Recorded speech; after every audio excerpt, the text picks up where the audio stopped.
industry.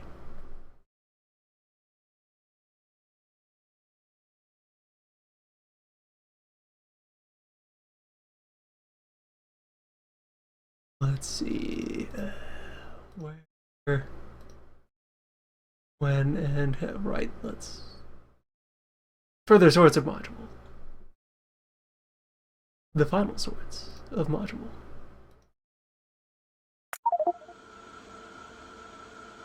What about previously having yet further previously established a shiny new perimeter? Proceeded to re-establish oil shipping, expand oil shipping, and then using said oil shipping, get back to building other parts of the factory. Including turning the science lab back on. There it is. The science.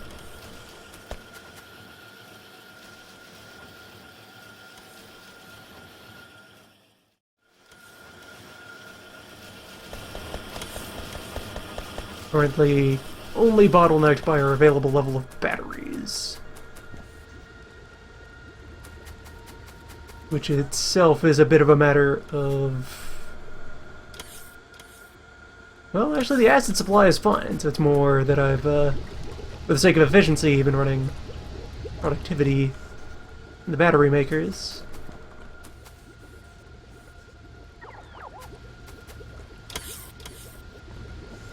So I could just throw in more machines. Running a quite healthy power grid. Yes, let's do that. Just, split the difference on these power poles.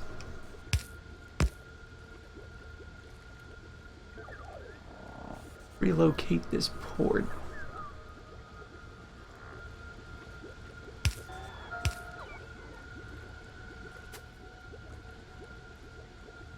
What was that doing for the network? Not vitally much, just sort of part of the charging infrastructure. Shove it down here for now.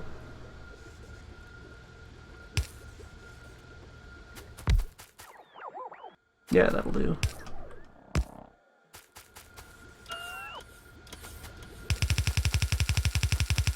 Yep. Far enough over to be out of the way of the battery machine.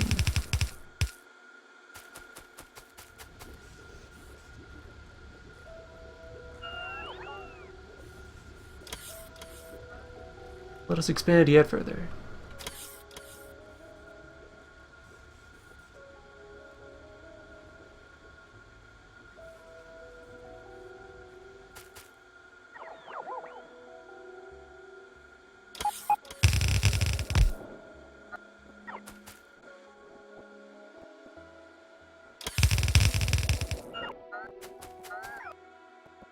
Surely chemical plants are being created somewhere in this monstrosity.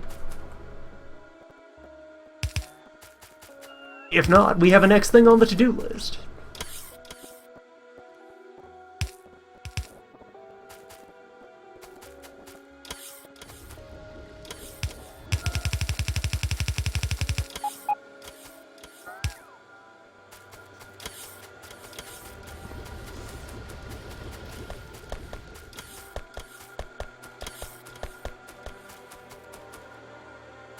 Perhaps somewhere in here?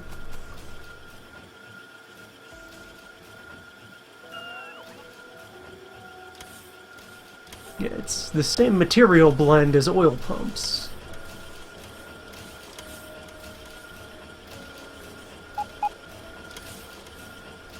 So, to what degree will I cheat in order to make this possible? Entirely, or just mostly? Where are you getting your pipe? Ah, this line here is a pipe and gear mix.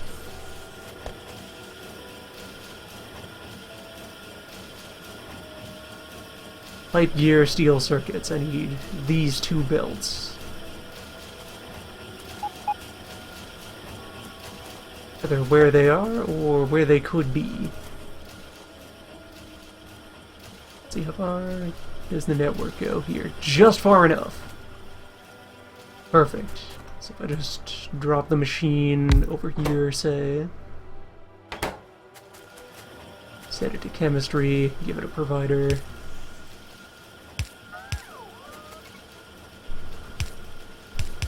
And just tell it to kind of go wild on material from either side.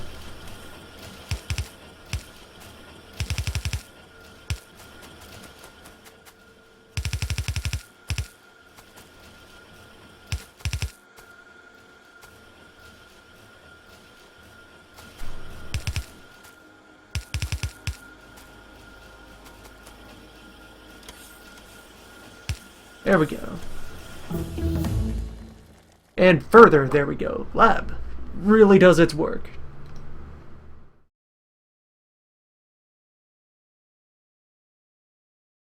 And that's not even its final form.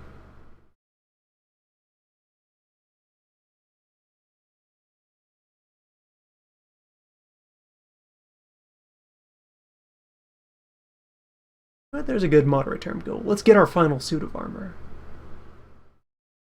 And in doing so, produce many of the other high-end things that we need for other purposes. Need of tier 3 modules, and blue chips, and orbs. Powerful suit.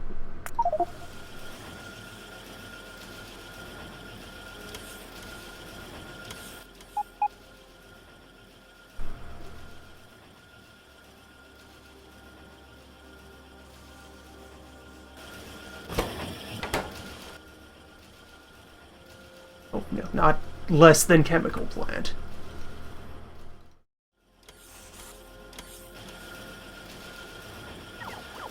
There. The system in motion.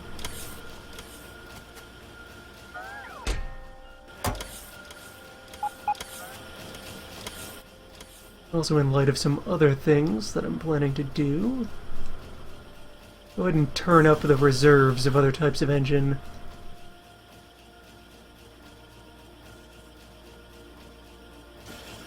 Buffer more electrics and buffer more regulars.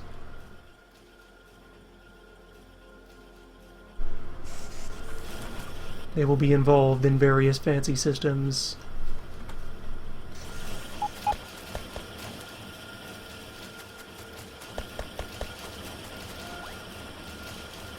And while I'm over here, engine circuits and steel, gear plates and steel.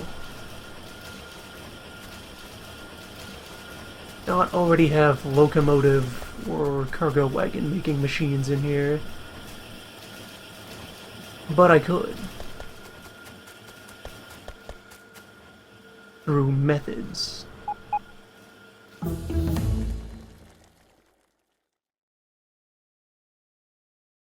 Science is just real quick now. We might never have to make another red or green beaker. I don't. Let's see. Oh, not for anything useful. Numbers of robots stack very, very far. Like if I just look all the way up here, yeah, there's like 20 layers of robot friend count. It's your final point sync for all of those.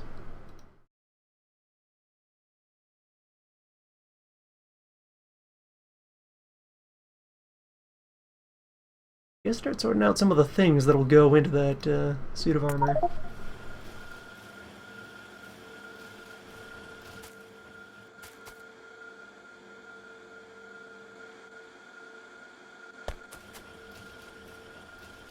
Anyway, I want to sneak locomotives,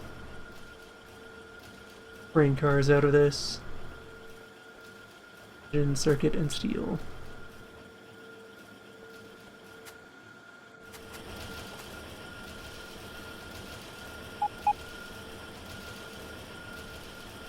Yeah, this will work. I just open a gap here.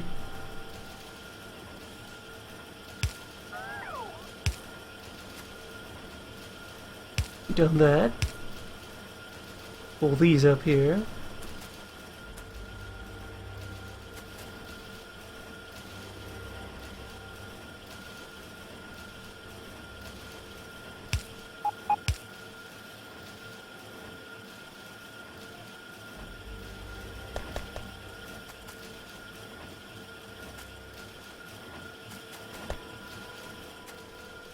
We'll sorely need to start actually producing greater volumes of green. Right now I only have like a couple of machine over in the green department.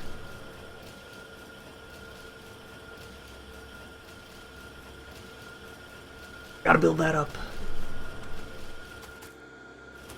Meet increasing demands.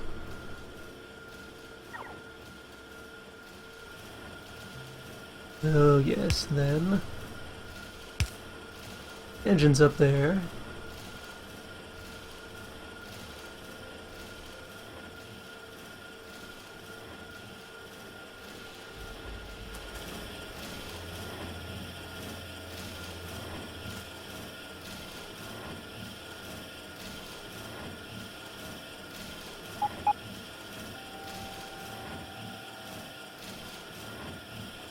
Now the stronger puzzle emerges.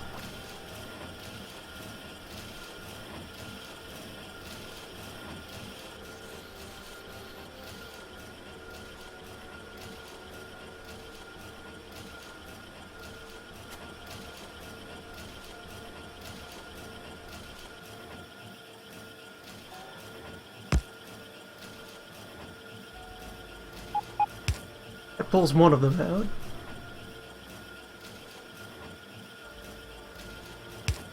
What of the other? Yeah, there's yet bigger versions of the battery and the shield unit. Take existing technology, shove 20 of them together, add gizmos.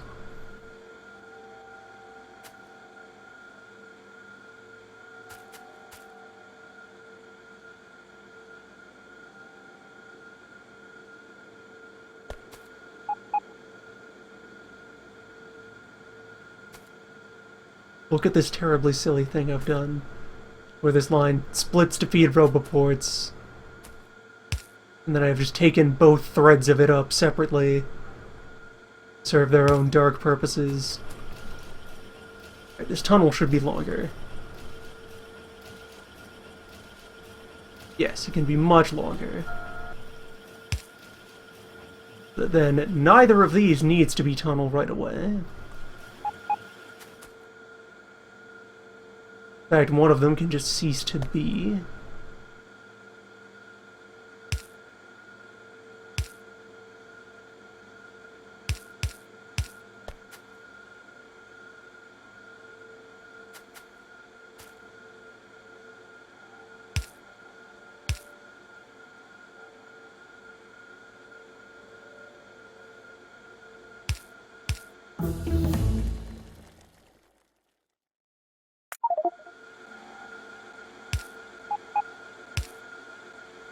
Throw some more sciencey things onto the pile.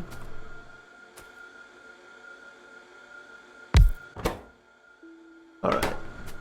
Locomotive machine. This is where you live now.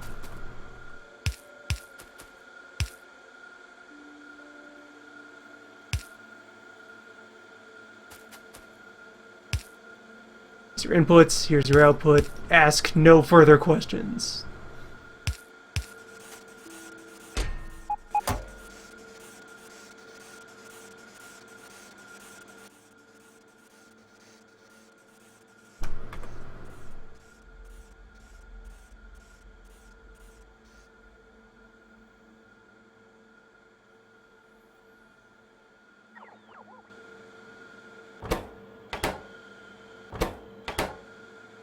Very good machine.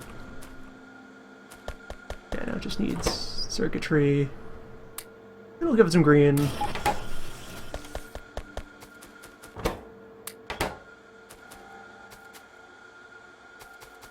Save on carbon. Oh, I also wanted to stockpile many more of these to better facilitate rail building.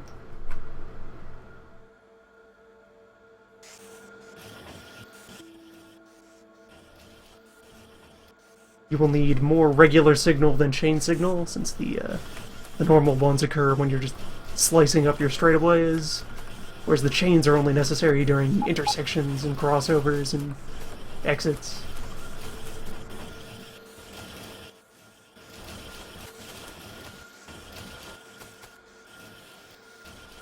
And so then, cargo wagon, gear, plate, steel.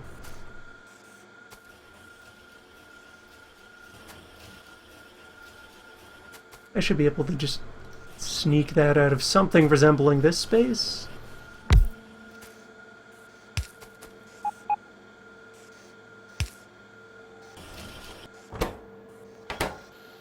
Need to inject steel into it, say, via that.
So be it.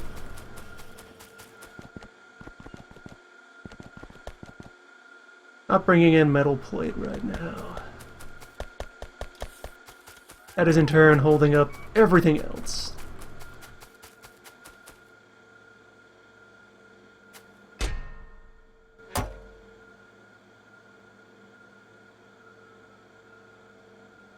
Yeah. Hold on while I duplicate the machinery here. A bit more potential for throughput.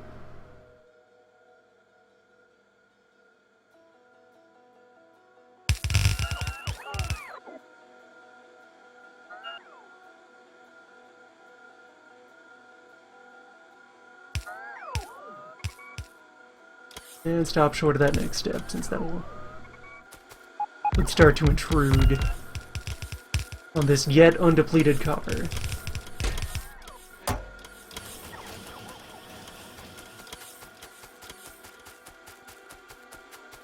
Alright, so, iron. What's your deal?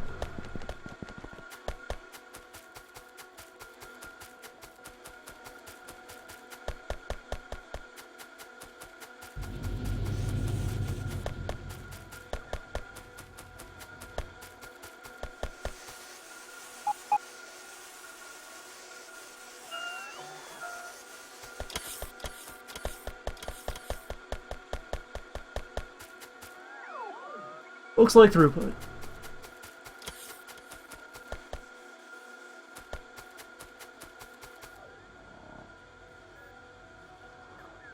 Network. Kindly bring me like 5 green arms.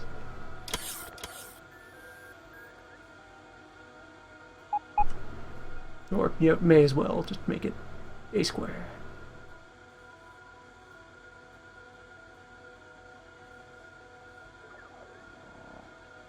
Deliver all we have to me.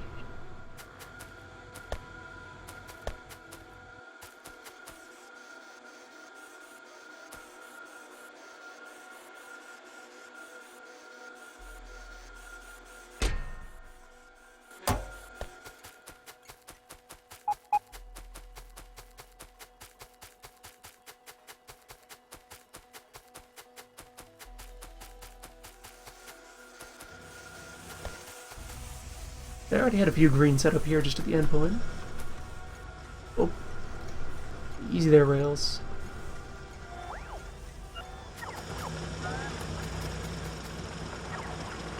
Need to dial up all of this.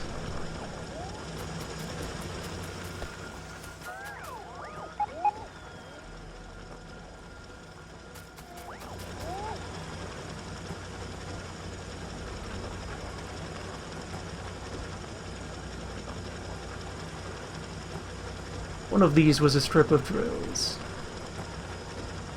There it is.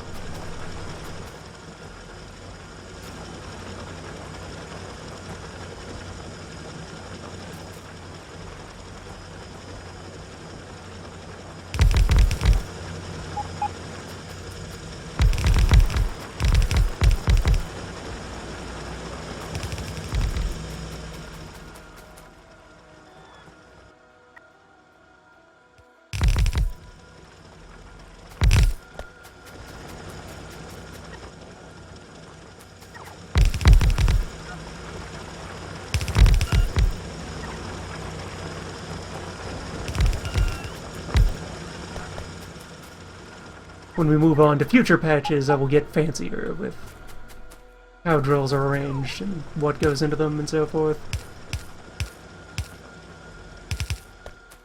Start augmenting them with various devices.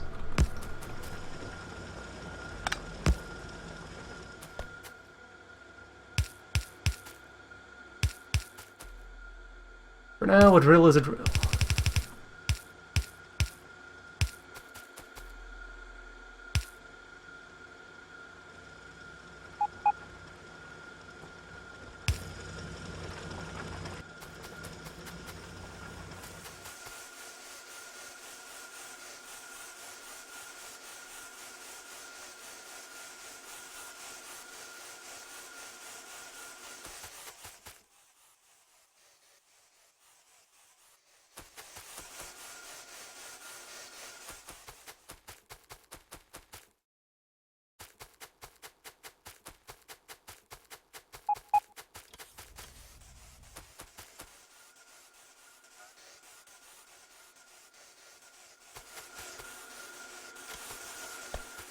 So I need to speed up the unloading of this. And probably also improve upon it. Set it up in such a way that it's like automatically creating dense build.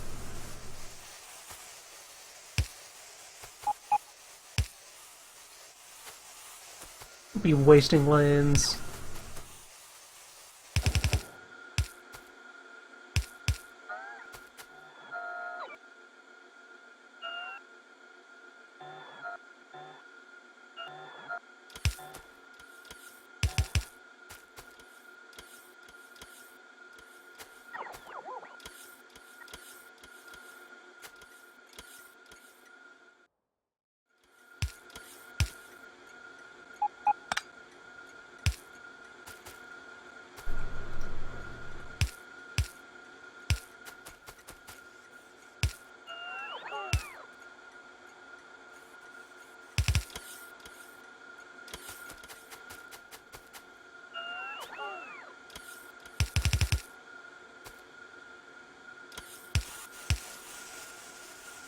Even if I can't get the stack arms proper into that yet.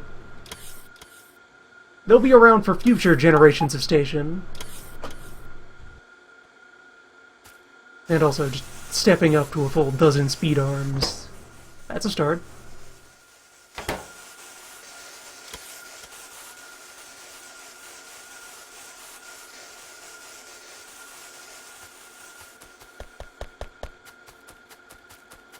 Already, look at that productivity improving.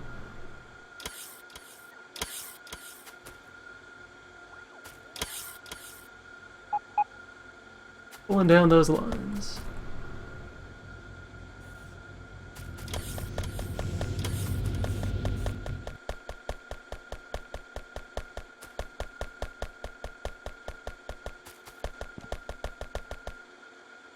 To some degree. We clearly have much enhancing to do.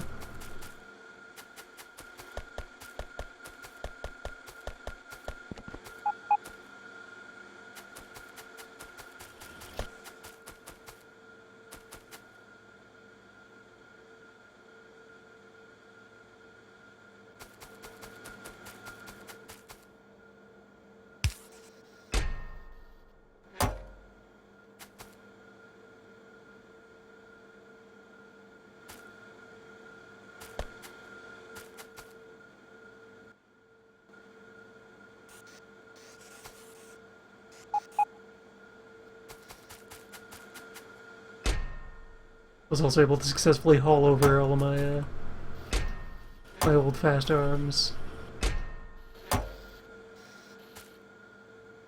Because we do have some green and white available. Good. They're powerful arms.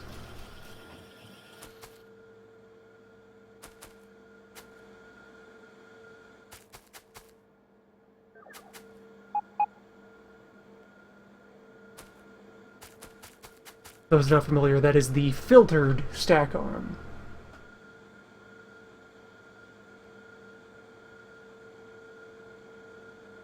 Powerful arm.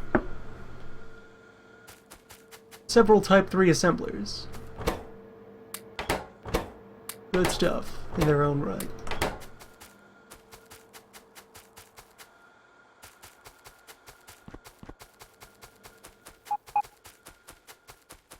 So, things to do. Migrate the solar arrays. Get them out of my damn house.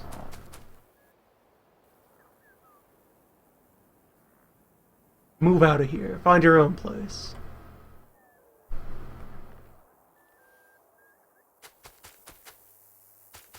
Oh yes, the grid has already been set up to accommodate them elsewhere.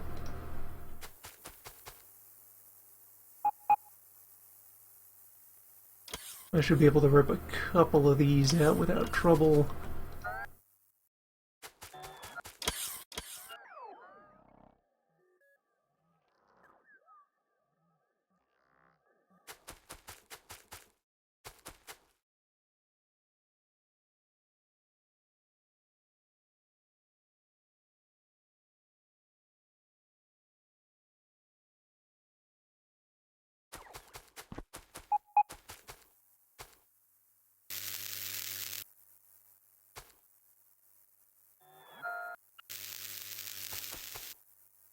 And then we'll just get them migrated out to an appropriate... anywhere else. Anywhere not directly in the path of the bus.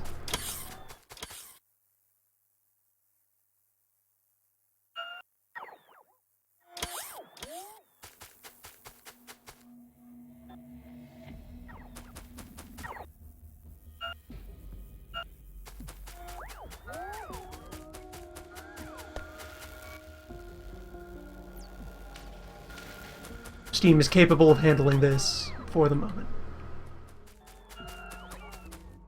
And there's other accumulators elsewhere.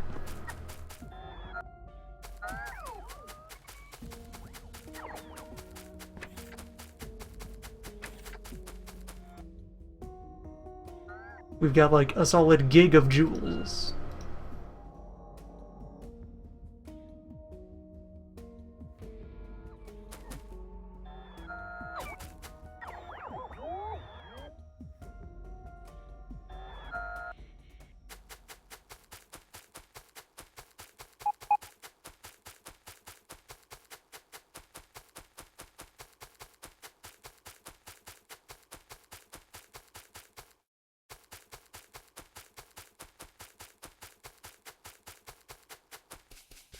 There we go. Now we just take these and we spread them out.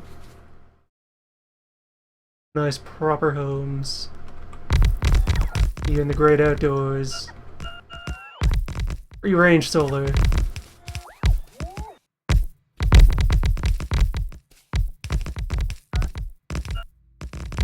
Hold on, this is rotated wrong.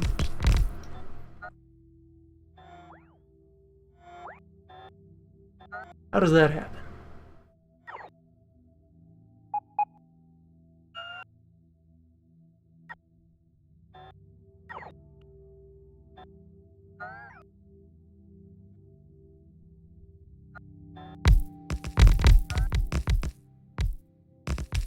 And there we go, just inside of all of our open annex territory. Every so often, throw down a couple megawatts.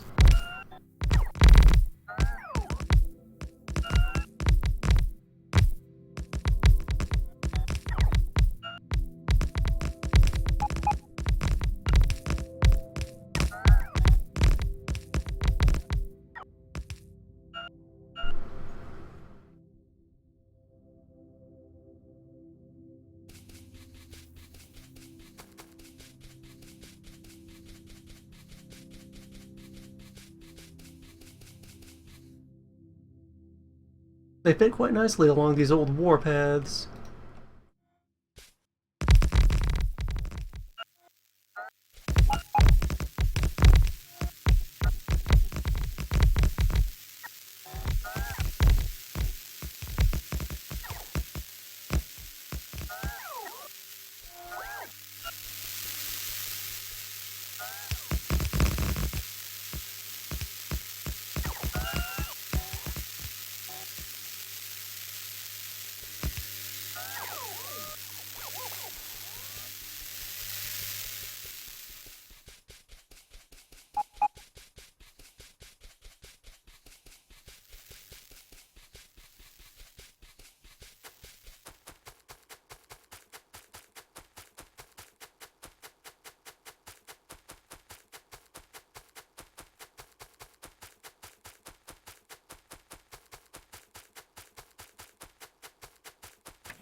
Ah, well, this got cut off.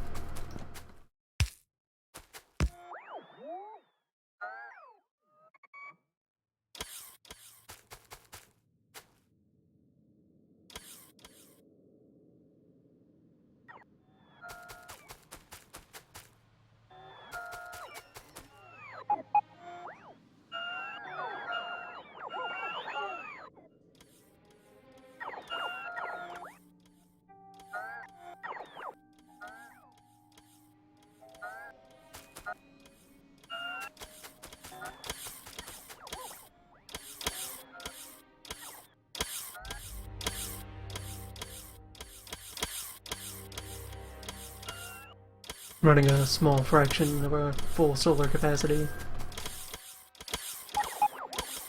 There's legwork to be done.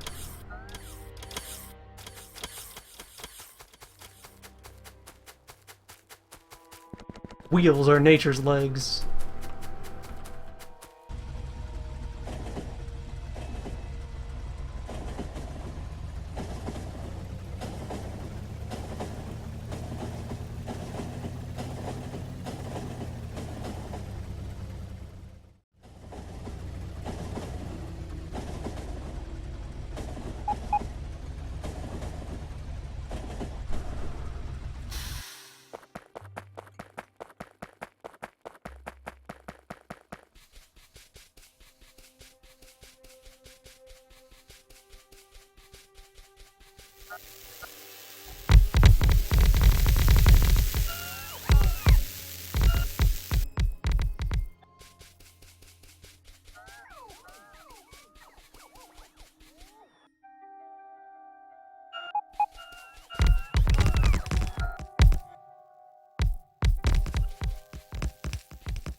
Oh, I severed these from the main grid. Apparently so.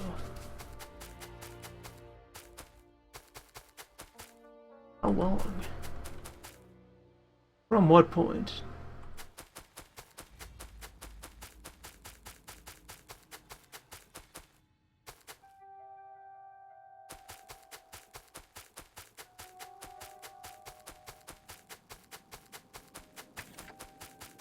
Probably, yeah, around here. There, reunified. Everything's fine.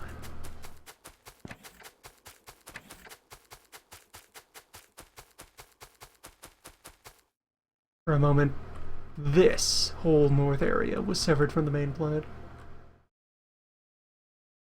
There's no longer a power line running directly from Smelter Zone over to Beckman Oil Field.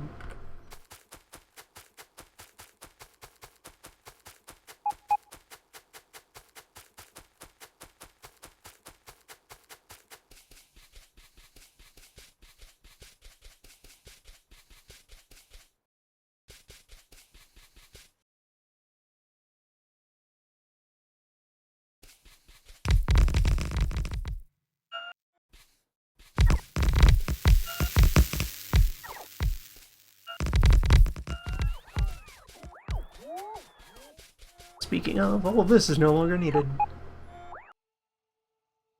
Come on back.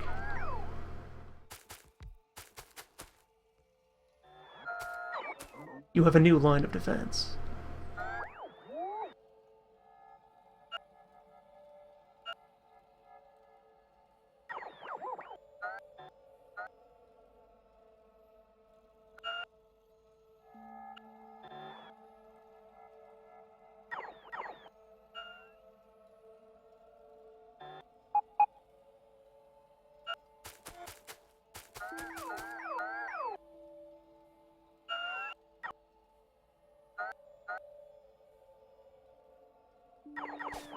Those pumps can rest comfortably beneath the shadow of the wall.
And let me finally just actually complete this last trailing segment here.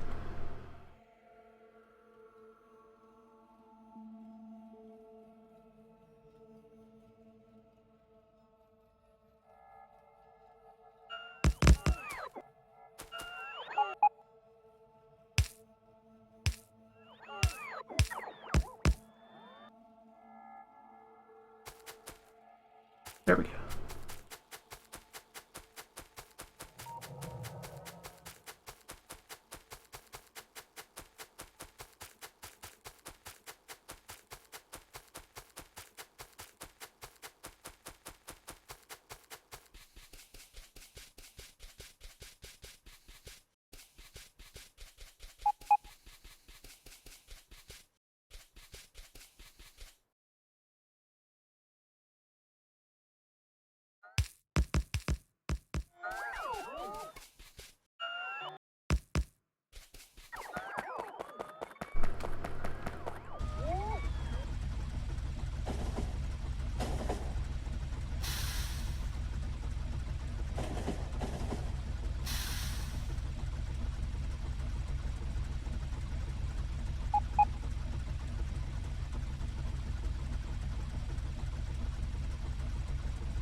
There, just go ahead and complete this perimeter, such as it is.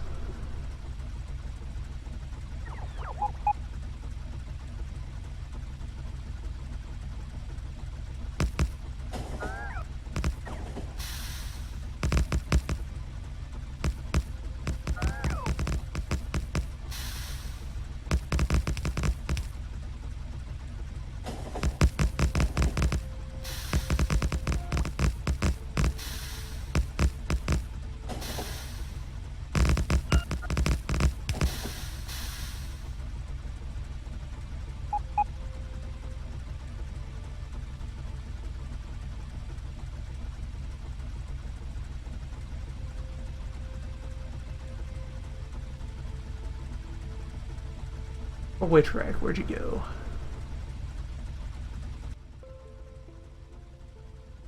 Ah, there you are.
And there should probably be another intersection somewhere in this vague area, so we can then actually have all of this upper zone connect into the oil lines such as they exist now. That's easy to retool at any point.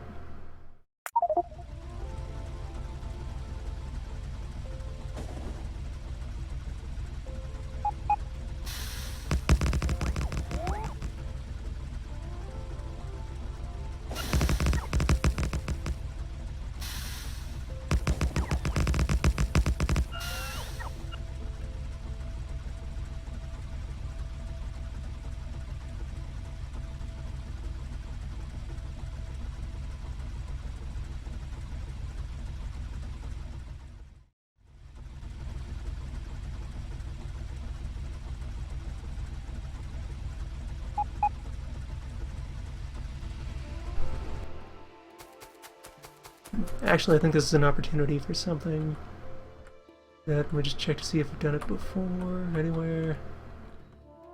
No, I've been the other kind of lazy and been using four-way intersections at every previous junction. I could put a corner here. I could just have this turn 90 degrees, end up where it wants to be.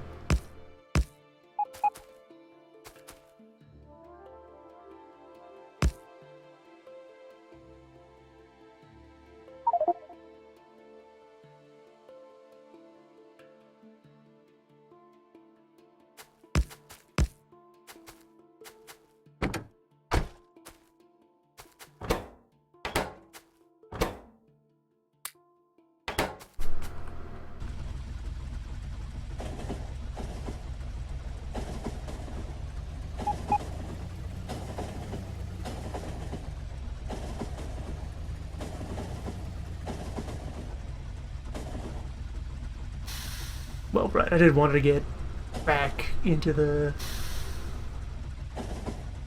base and grab a fresh batch of power stuff.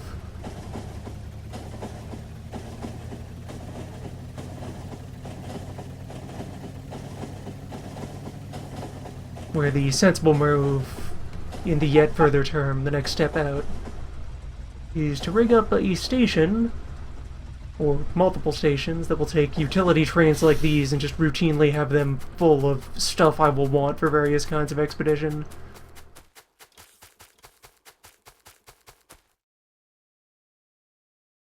When wielding a blueprint, shift-click will auto-delete natural features. Although only natural features. If there are proper buildings in the way, those will still be left behind.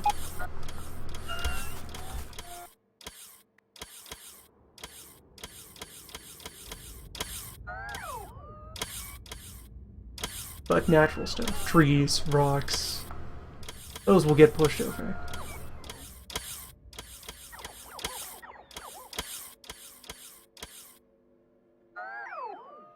Look, we're starting to accumulate metal again. Green is very sparse, though.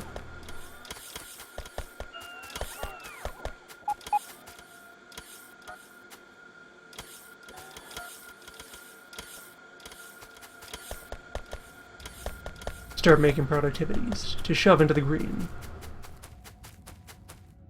Which, furthermore, is the next industrial project now that I have all that solar out of the way. It's time to make blue. Where to make blue I need green, and to make yet more green with a given footprint, there's the thing I want to do using the blue. Interlocking problems of production. Oh, a signal is missing.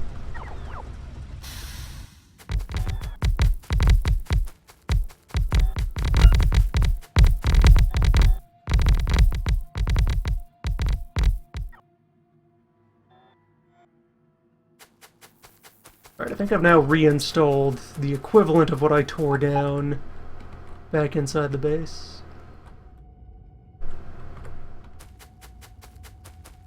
Maybe a little extra.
Fine start.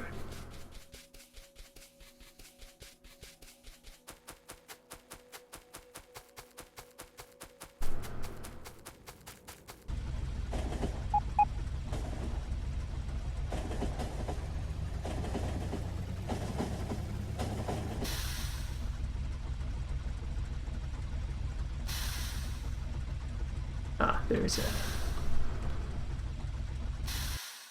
a bit that's wrong.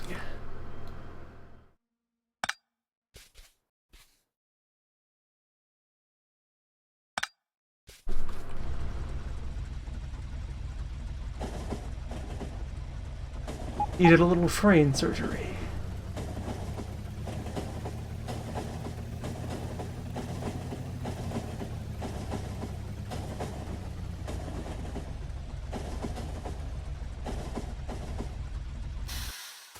Alright, back to the home loop.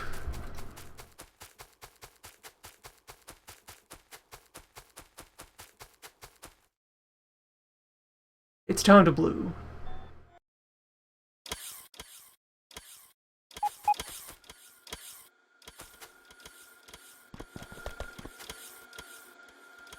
Where, let's see. Blue is red, green, and acid.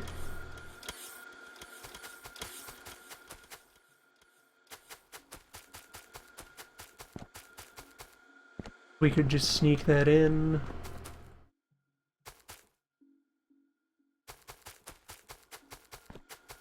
Actually, I'll mount it to the north, because I would like to put my module stuff in this zone, since orbs are an ingredient in the top level modules, so I will want access to the orb vault, and that is most convenient from right here.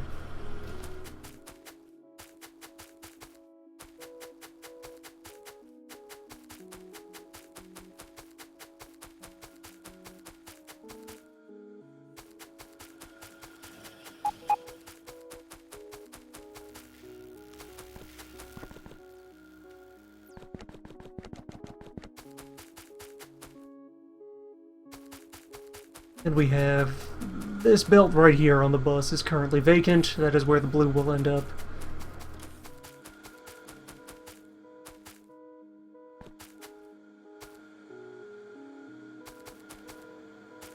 Could go around where the railway machine is now. Or just to either side of it.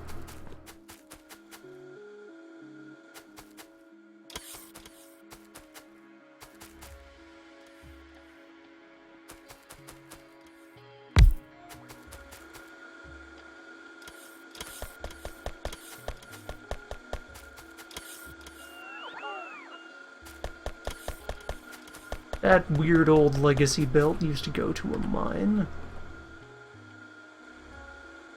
Would tear that up.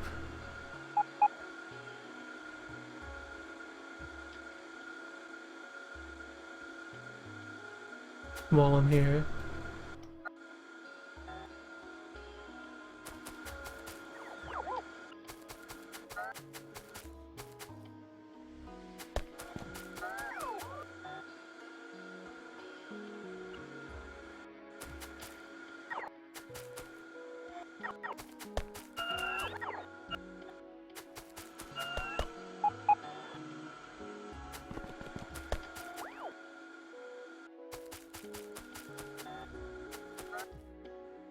I still have yet more blue arm down here?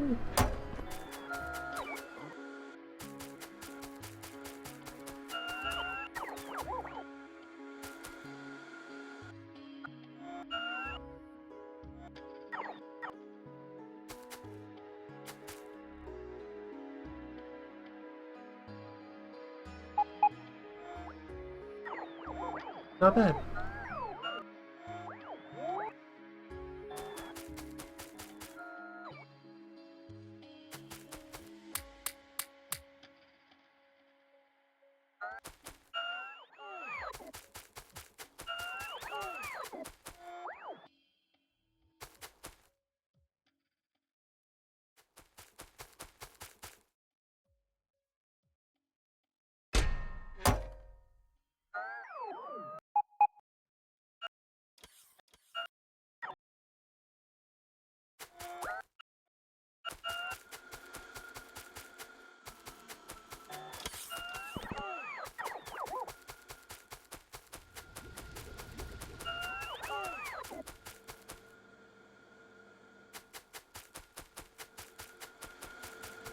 So blue.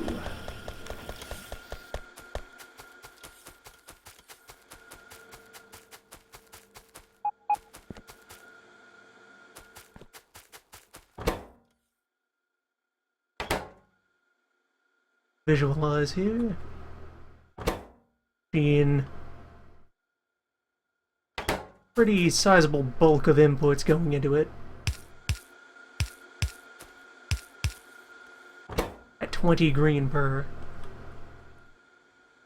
But only small amounts of acid.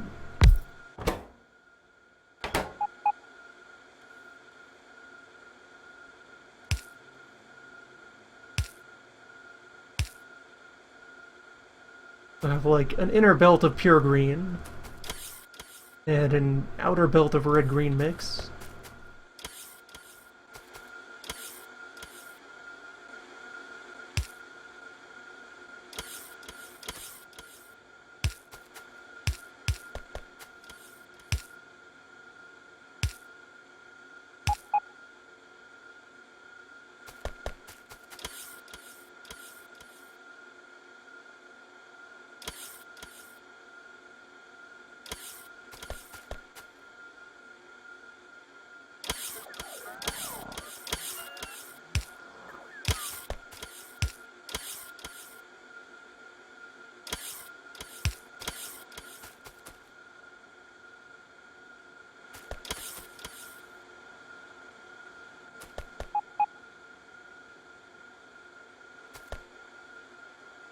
Getting a little dense.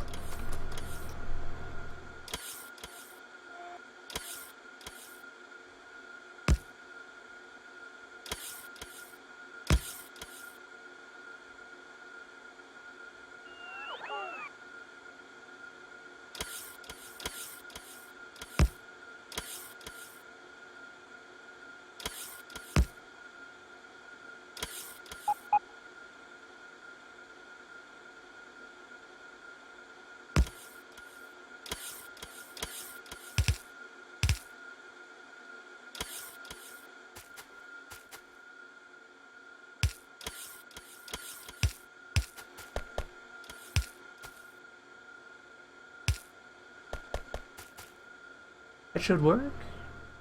Yes. That'll provide one lane of green. Then I just need to feed in one lane of red.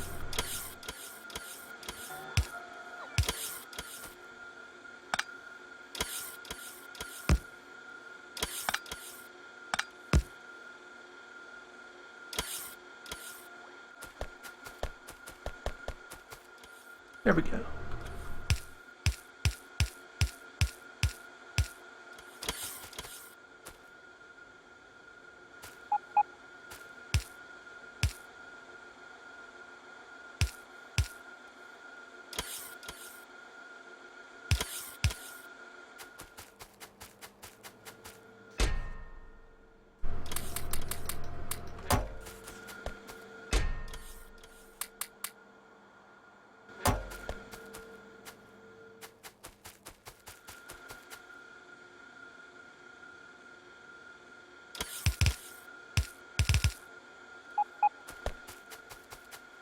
And then just bring in the acid.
And once all that is done,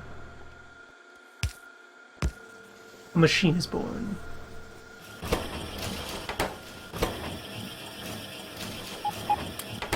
For the moment I'll throw green in there, but eventually this is very much a job for productivity.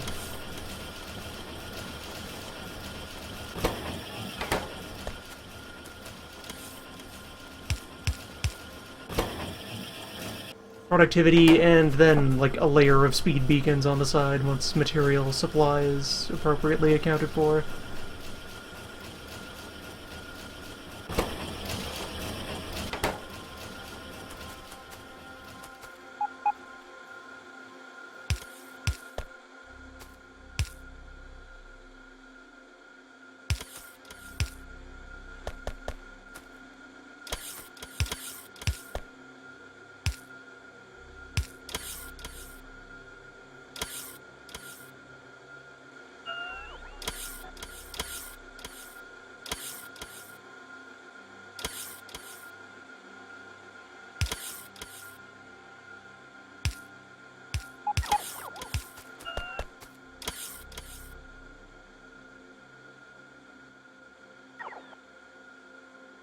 Nothing over there needs blue. Blue can just flow downstream.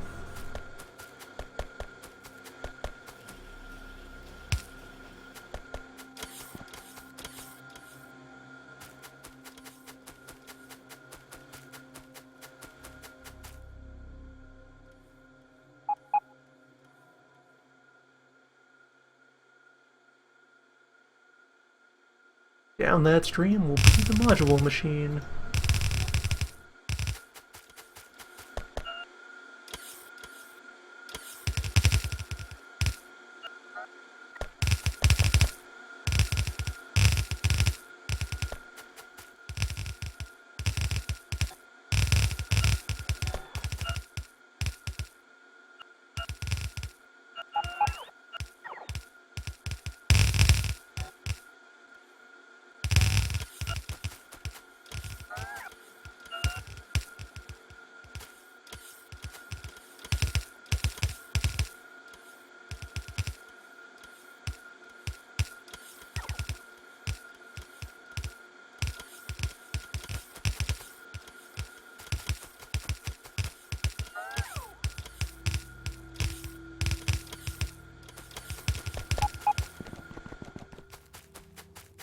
Alright, so, modules.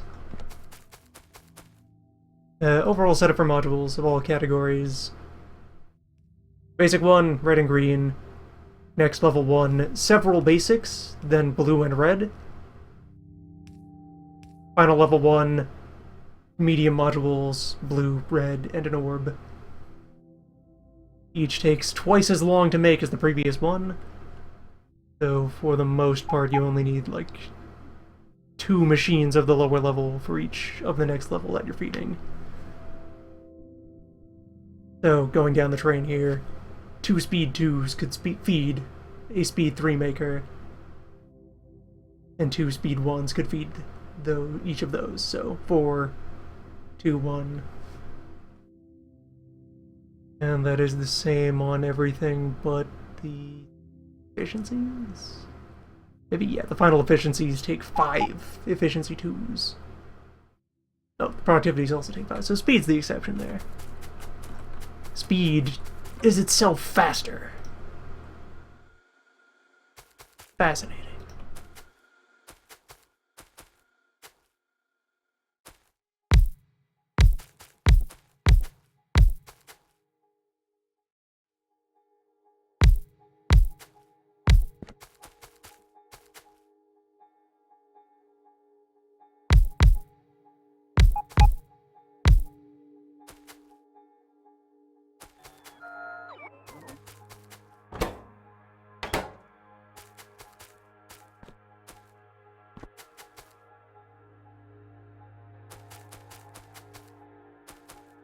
These actually need to be another step back.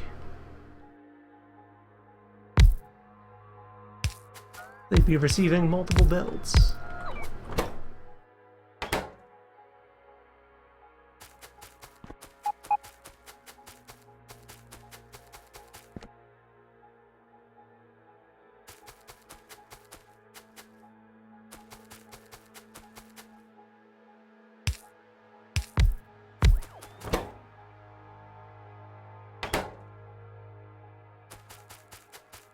So those, once properly fed, will all be in appropriate ratio to each other. Bring in red-green there. Put outspeed ones here. Bring in red-blue here.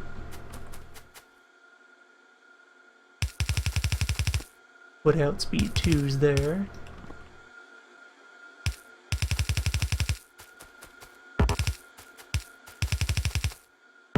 And then bring the lot down this way to be combined with orbs.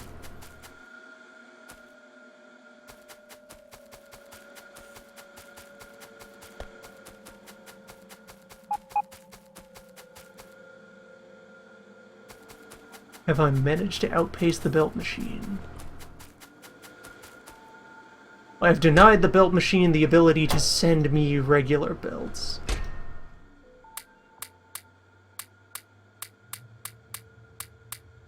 Or red belt, which is kind of my regular and has been for a while. This will change in time.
Once the new receiving area is properly secure, the orbs will be permitted to enter the new production zone.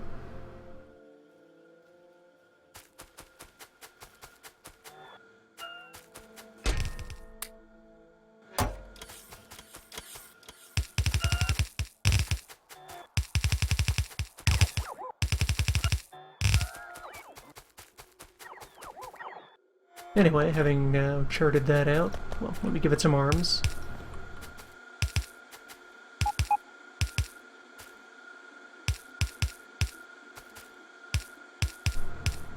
I can then use a replica of this, but with more stuff on the Tier 1 and Tier 2 lines,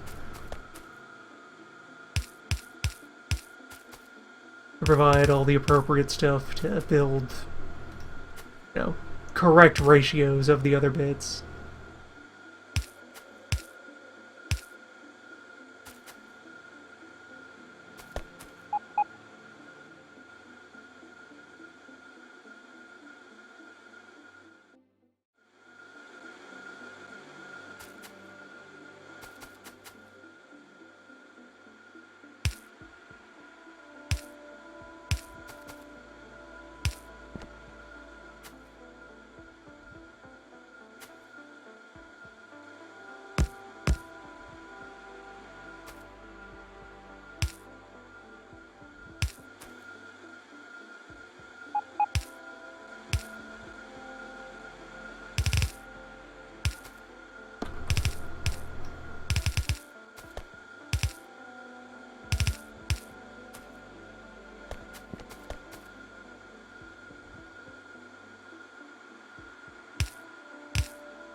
Well, what's the important bits for the new suit?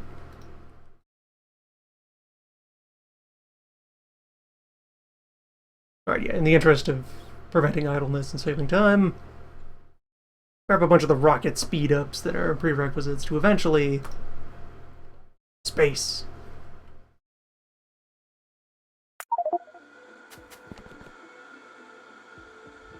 The understanding that a big rocket and a small rocket, the same thing, really.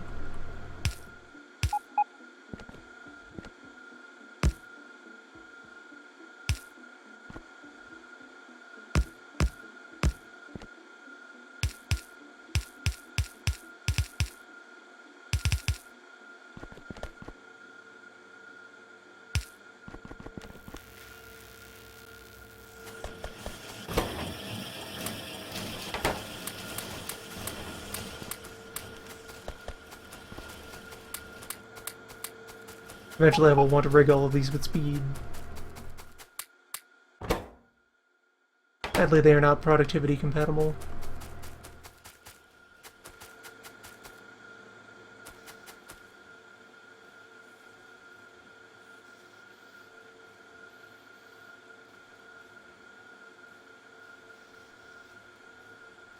Alright, so for the other types...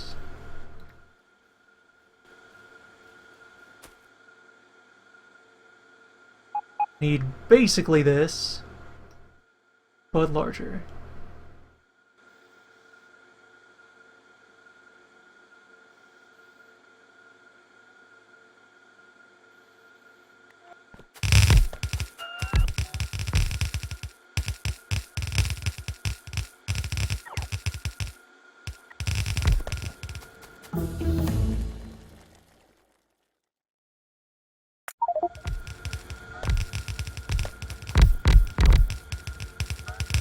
Where the important addition is I need more of these.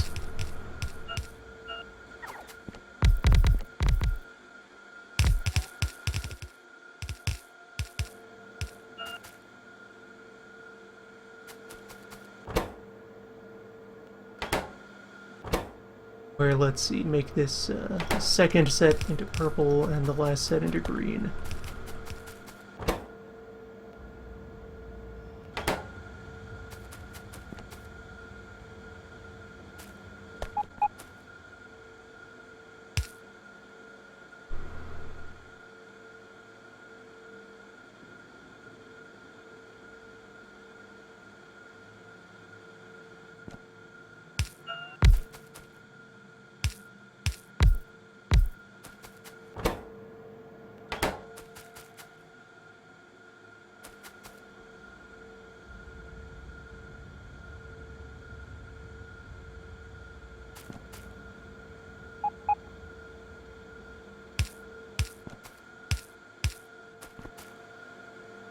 Just a fifth of these should be right.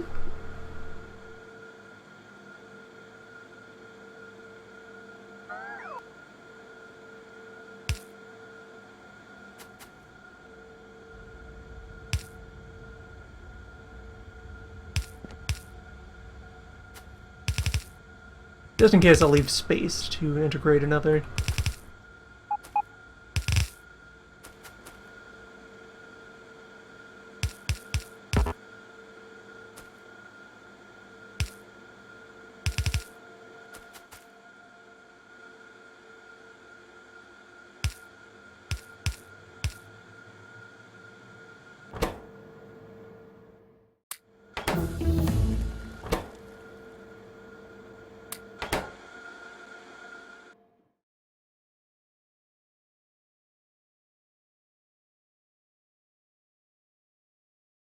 Let's see, just by chance, any other non-blue left? Not in the slightest. All further research contains blue.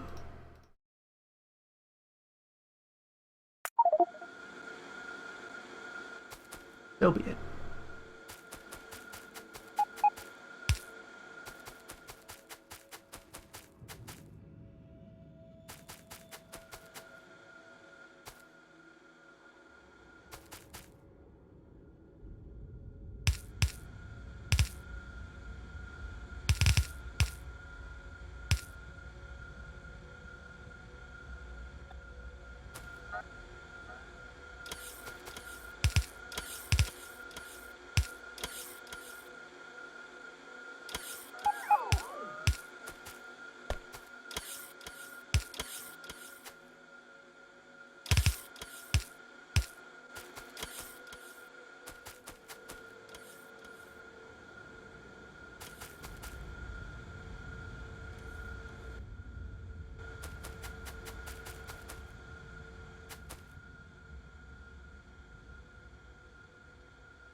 A machine fell out of there. It's some. Oh wait, is a bit of this slightly misaligned. I threw it down.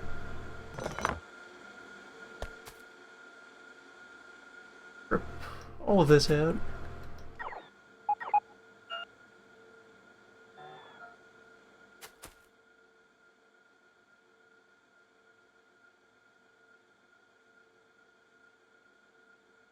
There, that's the spot. But with green.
Alright, we've established appropriate orb quarantine.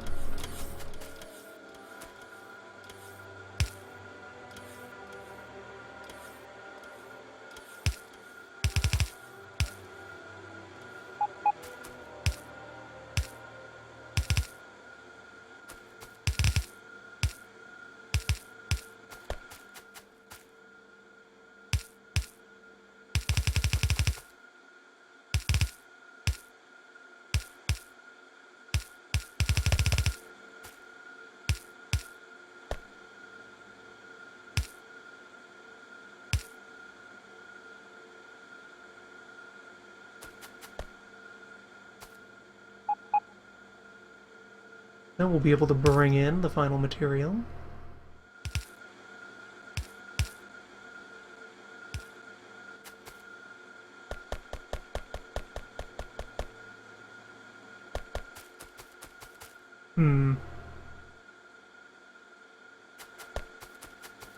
Its outer belt is the one that will just have the module component on its outer side.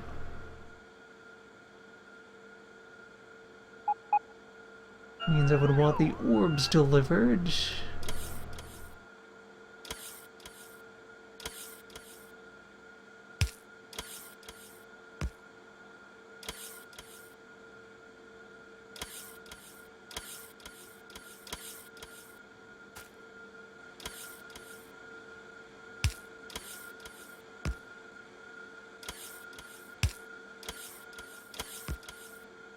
Ideally to right in there.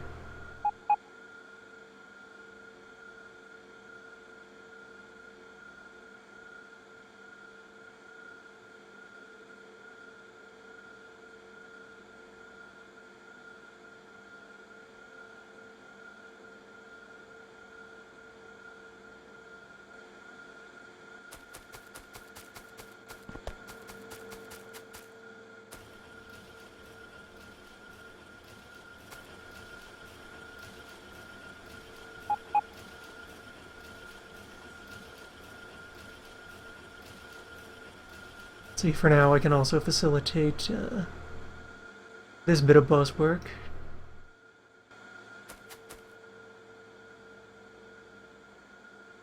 As it relates to there and to there.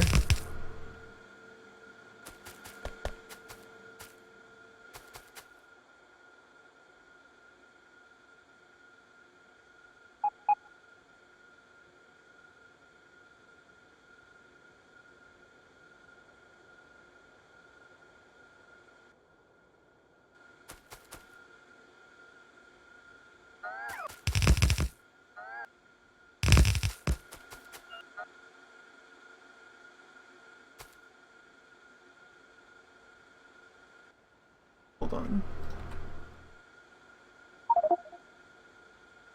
Bulk red.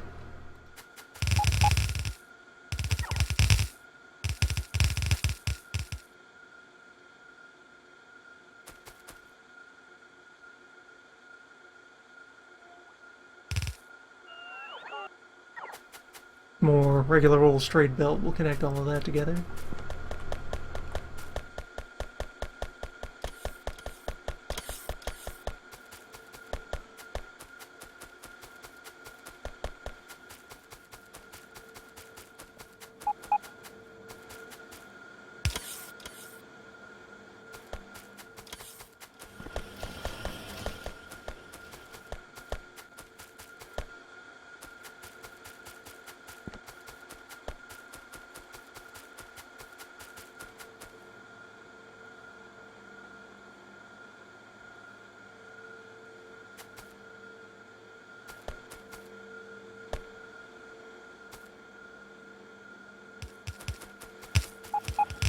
Alright, now let me settle the belt work that I want for these bits.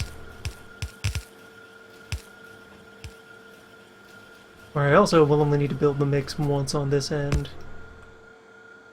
Since it's the same blend and the volumes that are being processed should be more than a belt's worth.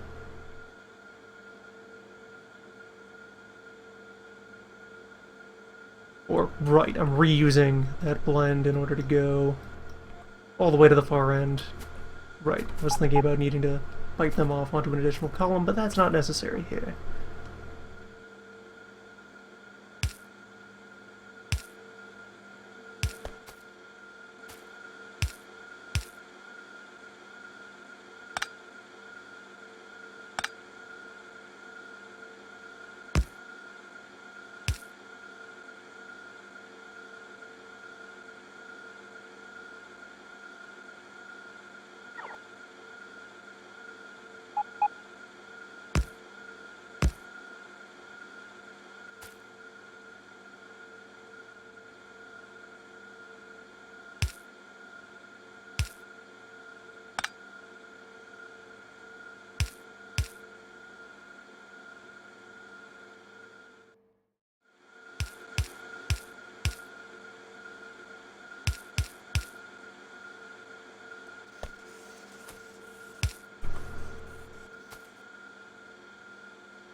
Perfect. Generated red and blue that fit into those things. At least tried to make its way all the way down to the Type 3s.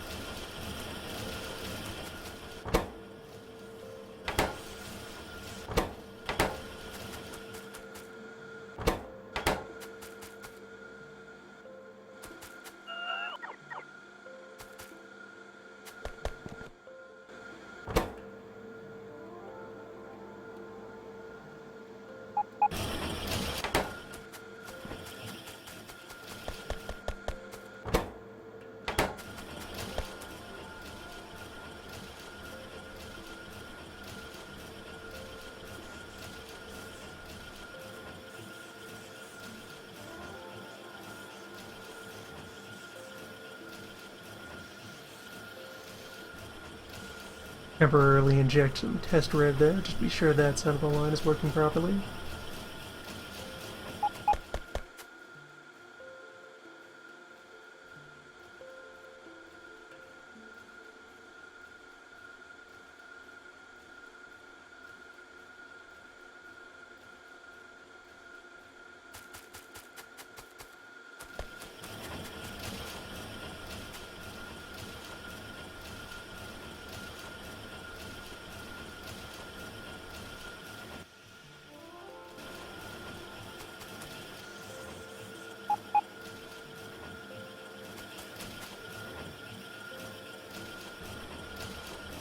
I want to rip out that and install this.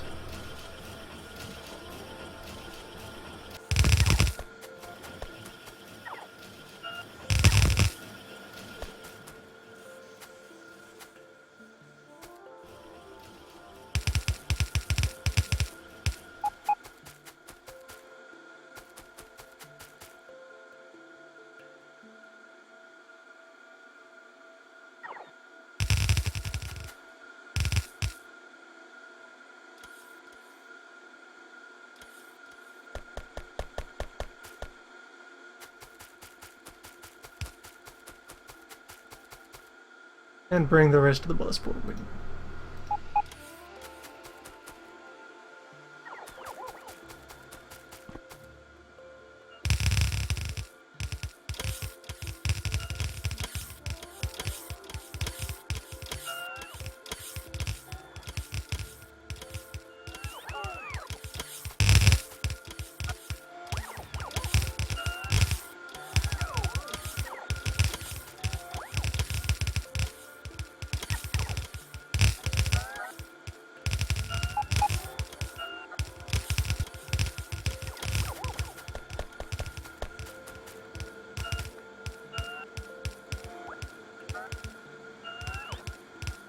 And the result of this should be red and blue split onto all the appropriate lines there.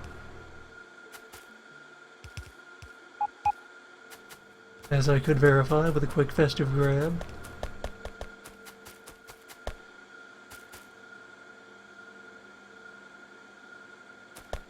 And then I just need to solve orbs.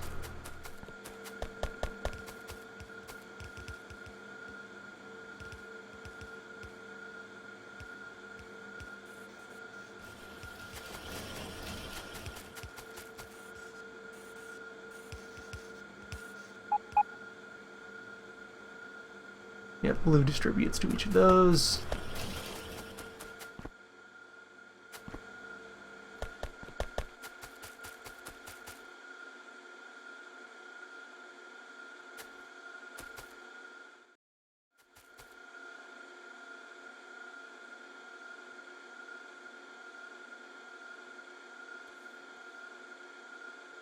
And some of that red wound up in the wrong spot.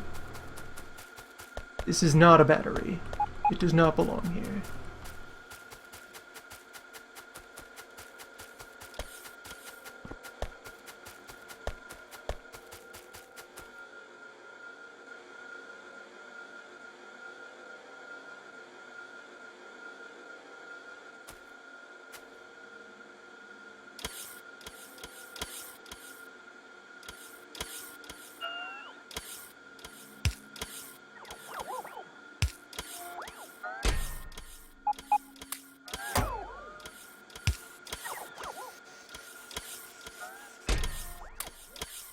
That is not what I wanted to throw in that box.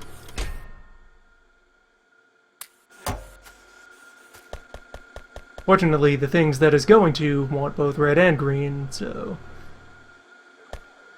that will probably still work out as not a dangerous contaminant.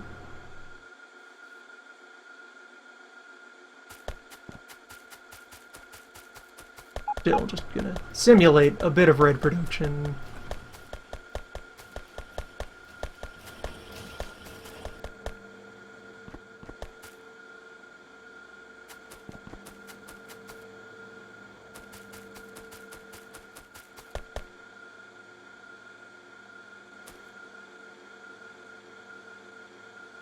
And any excess of those would just end up trickling down over to here.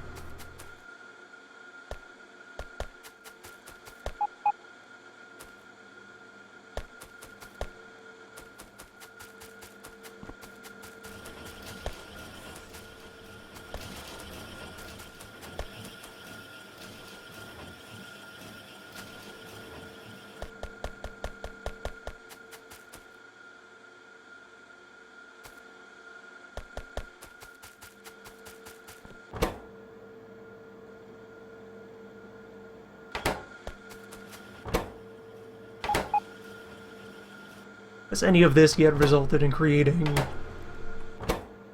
a Type 2 module of any sort? Type 1s are coming out. All of the right flavors. All being injected into the right machines.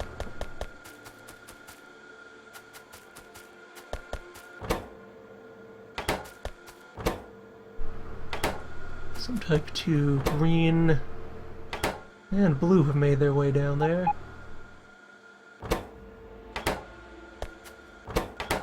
Not yet a purple too.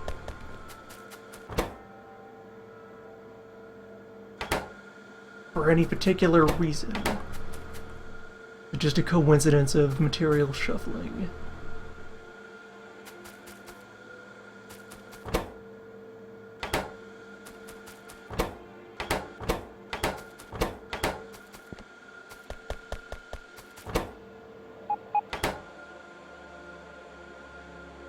Looking coincidental.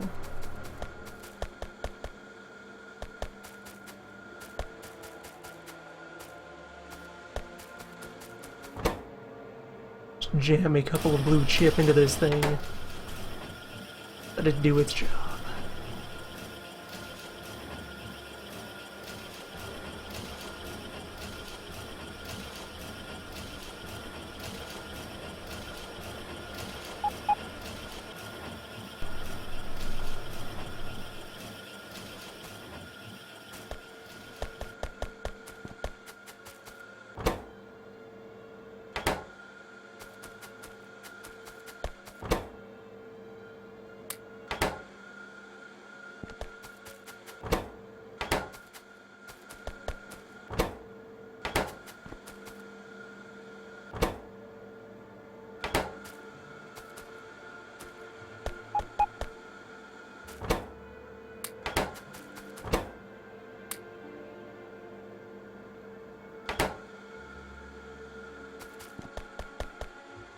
Right, so now the question is one of supply. Well, there's still also the lingering question of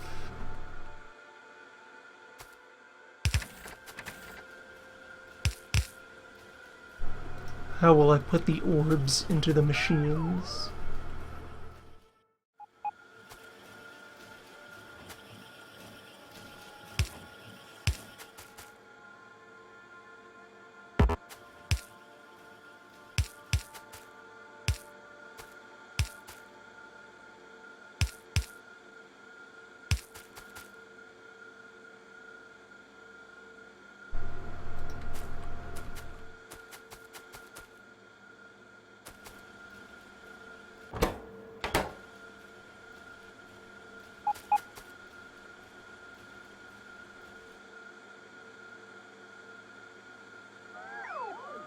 Perhaps via trickery.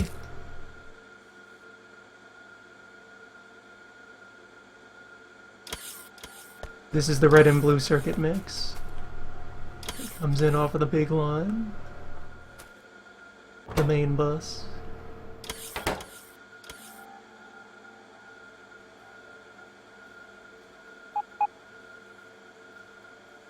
Orbs to end up over here.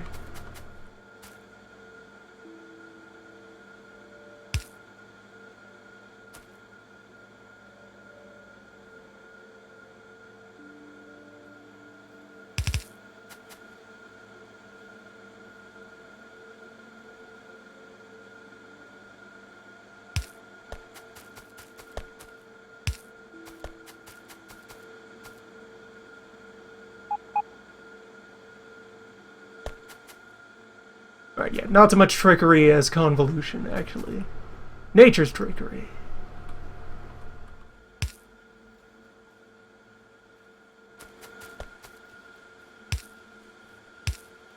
Perfect.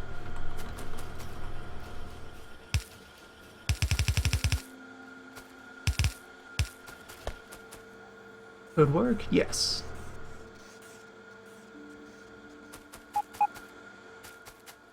And I could actually forego this whole assemblage down here.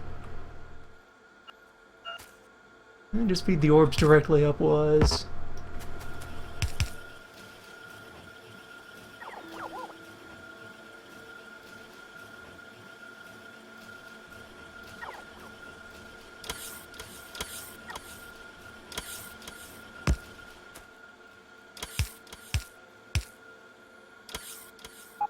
Densely pack them, since they have their own dedicated transport line now.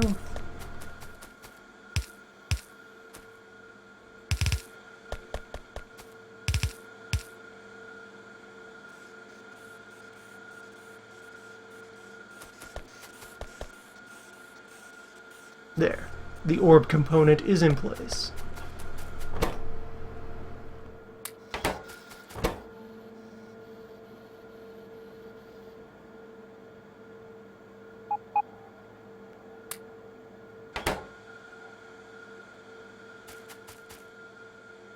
Now it is a matter of supply.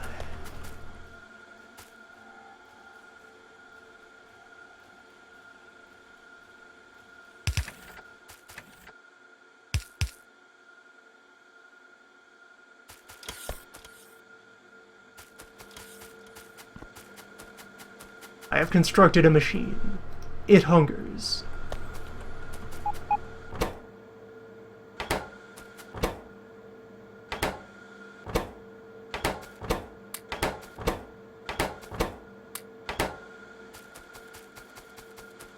We'll do something about that.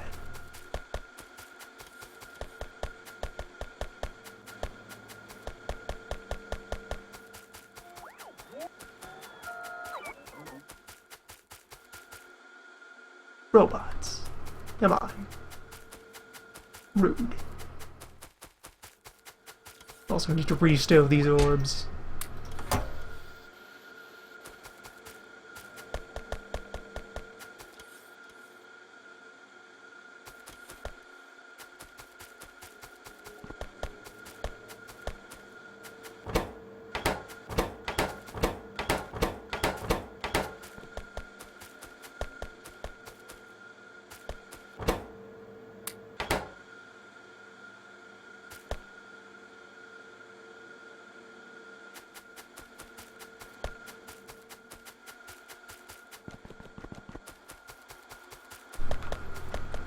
Alright, so considering current shortfalls... Need more red.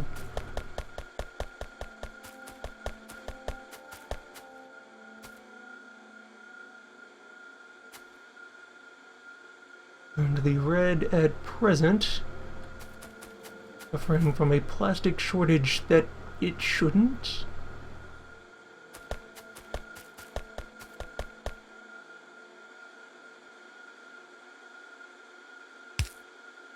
Let's demystify this belt just a smidge.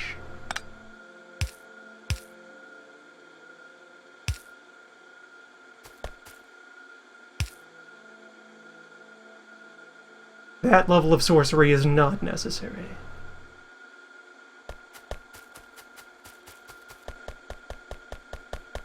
It was in fact impacting the general health of the belt.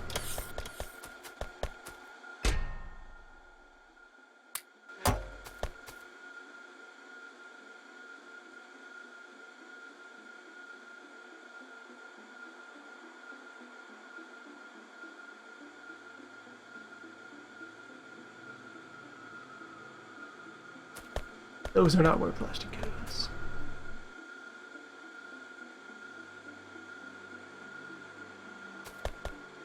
I see you there.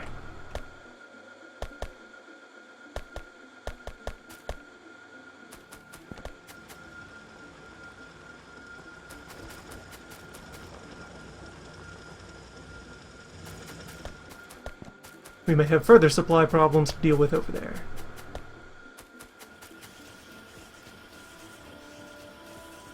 We want more of these, and more of those.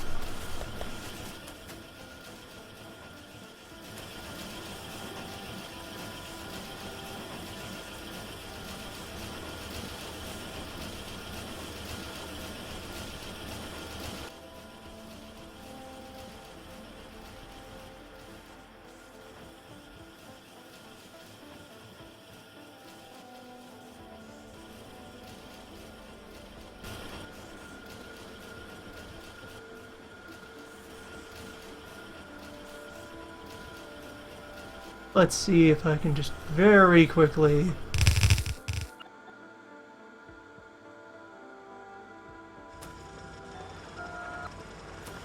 prevent this from slamming into that machine.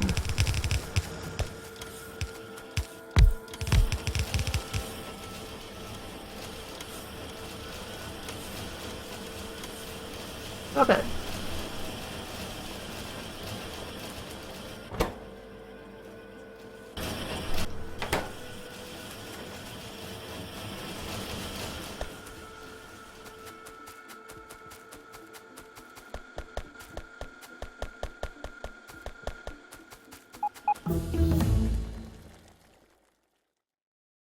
Looking like there's some manner of problem occurring over at the oil refinery.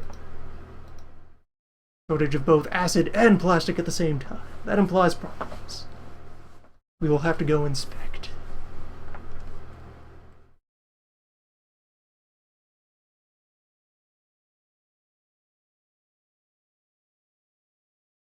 You know, with how quick the science machine runs when it is active, I'll let it idle right now.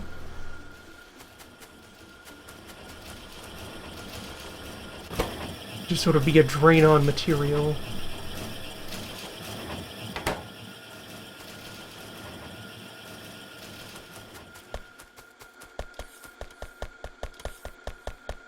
Metal plates are entering the circuit line. Calamity.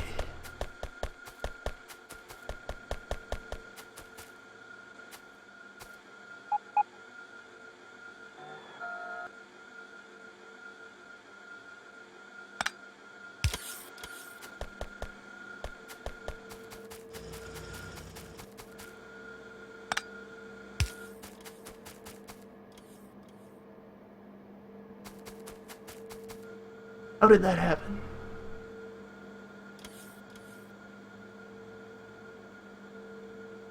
I guess, like, residue off of the first one not being set up to receive from a previous one. Some sort of copying error.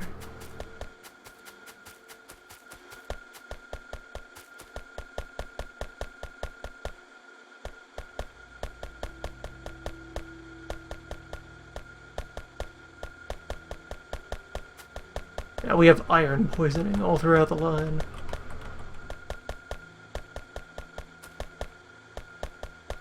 Tragic.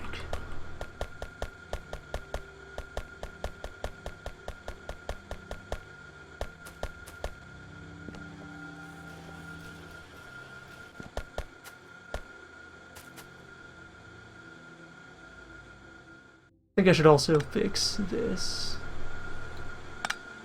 That too involves an unnecessary level of wizardry.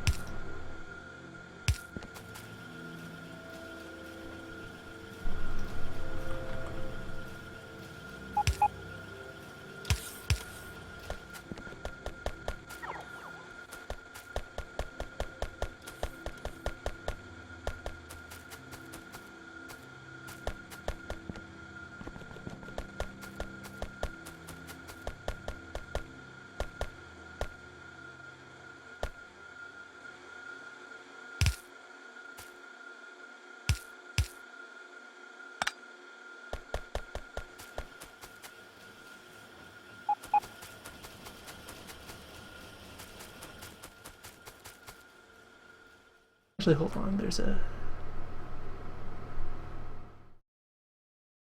science in here. I'm gonna make sure to grab effect transmission.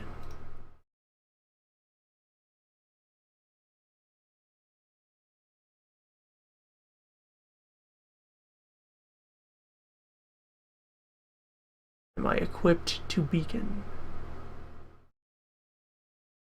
Well, the faster way to check that is... yeah, there they are. Very important gizmo. I suppose the other thing I could do is... yeah, better combat robots. Sure, we'll dig into that.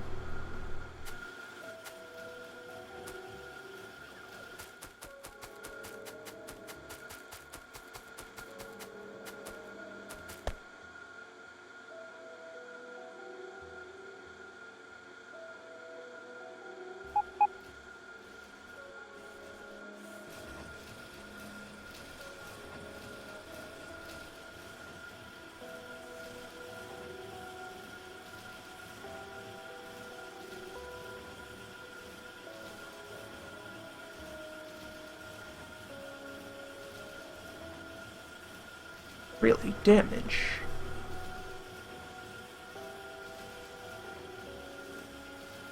Managing to stress the wall. Interesting.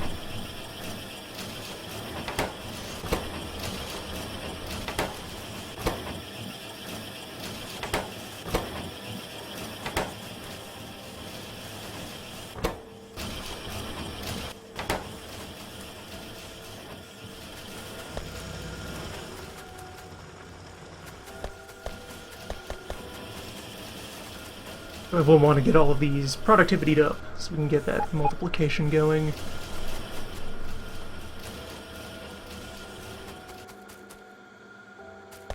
Now that the iron's going where it should.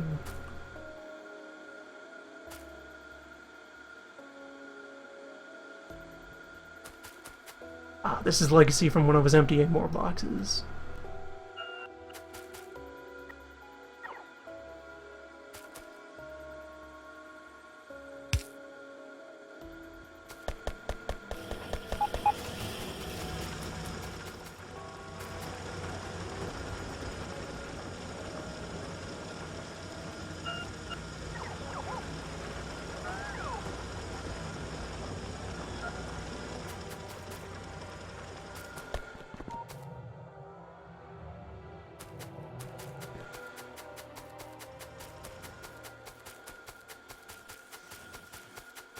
Severed the acid pipe.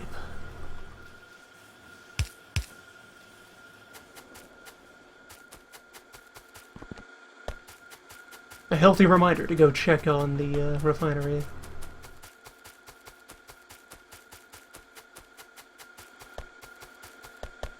Which surely has problems of its own. Crude backup. We have a load balance problem somewhere else.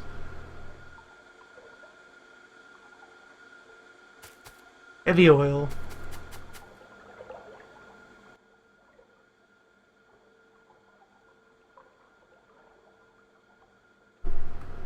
Temporary solution. Just let more lubricant flow. I'm not set up to crack heavy yet. And all of these are misaligned by one step on that side there. A bunch of my light cracking has just not been occurring.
No, I need to be able to dispose of my excess heavy by also breaking that down into a lighter oil.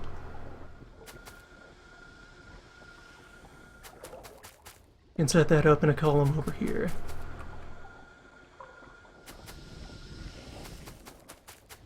Where fundamentally it's the same process, so I can just copy this over and then swap out all the machine settings.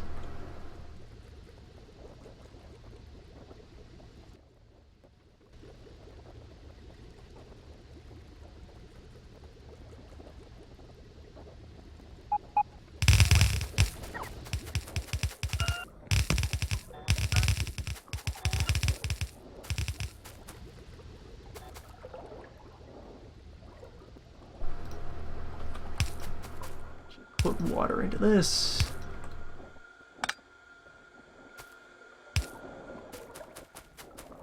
Heavy into these. Or wait, no, that's the wrong pipe.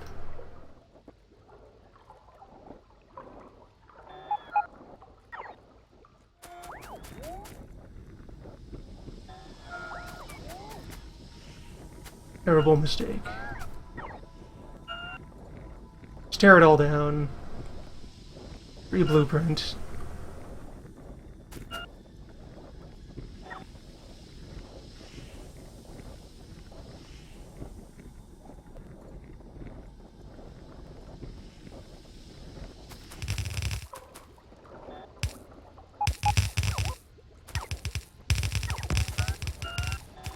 Outer pipes go to water.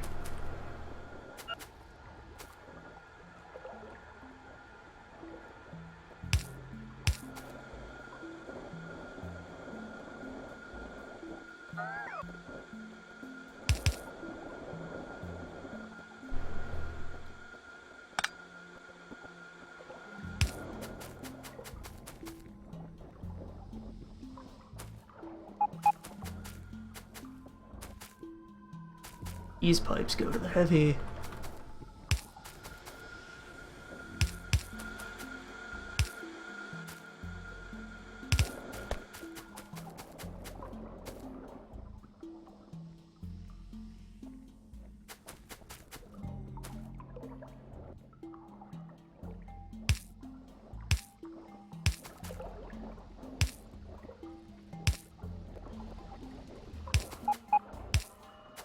And then this goes into the light oil.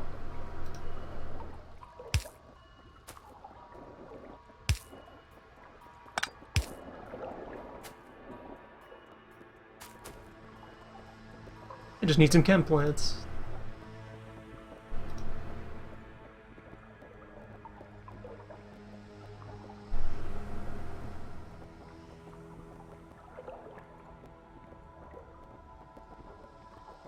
Or to string the robot network out so that it can directly move from storage to here.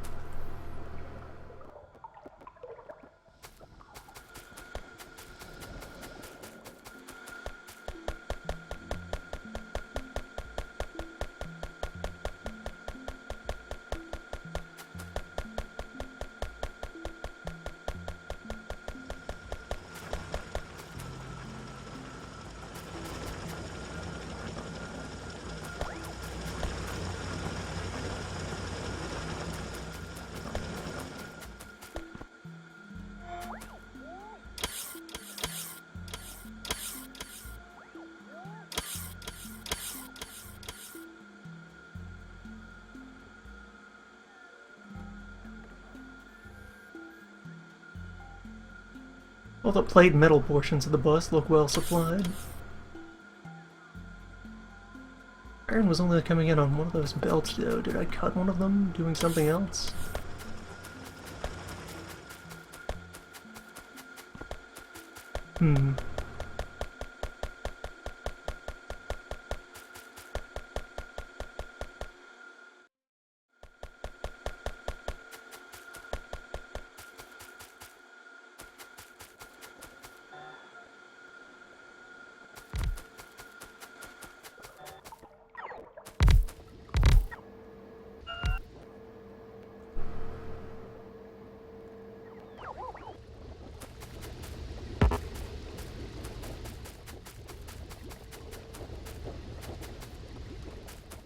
There we go. Heavy is now properly breaking down.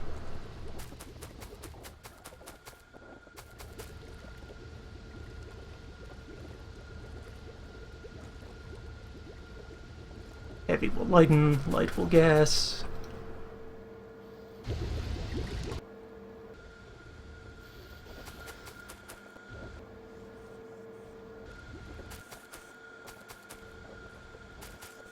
I might need more sulfur machines. Or, no, that's a supply problem. Oh, furthermore, while I'm down here, it occurred to me that there is something about this device that does not really behave the way I want it to in terms of behavior. It can promptly be corrected. So I have these pumps here set to want a minimum amount of fuel in the tank before they start operating. With the principle being that I want to have, like, a usable blob of gunk sitting there to send down the way.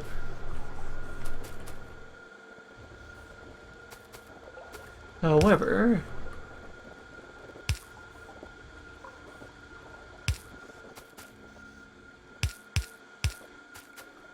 with the way these are set up right now, what that effectively does is just cause 200 points of storage here to become dead space. It just changes what empty is, and they're still scraping the bottom of the barrel trying to fill these machines. Instead, I want to set up a system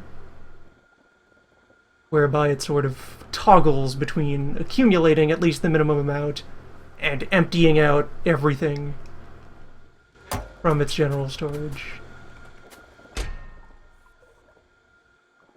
With that in mind, I'm going to grab a singular lump of coal here and just throw it into this loop.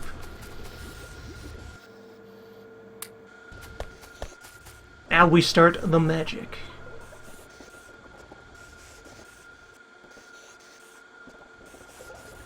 Yeah, we'll have to do eventually more war. This arm. Getting it up there.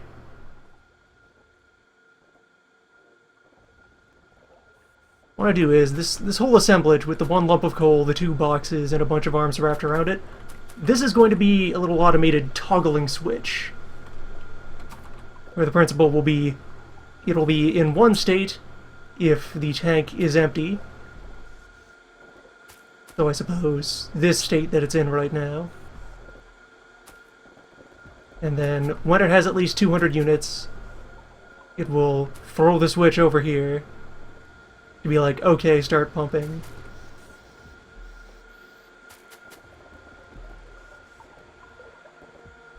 So what I want to do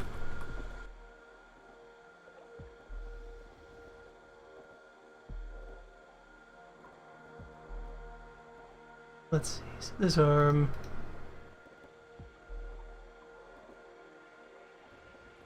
petroleum is empty. Coal goes here.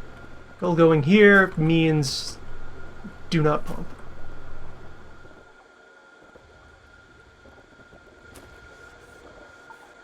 I could actually do this with one box. I only have one kind of data that needs to be read.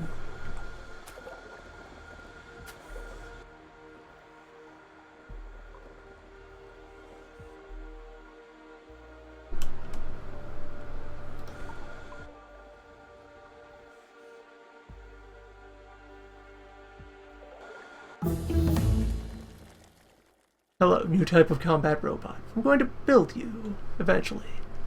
Except, probably I'm going to skip using you outside of a demonstration and proceed directly to you, your larger, angrier cousin. Why distract when I can destroy? So let's see. When there is no coal inside of the circuit system, operate the pumps.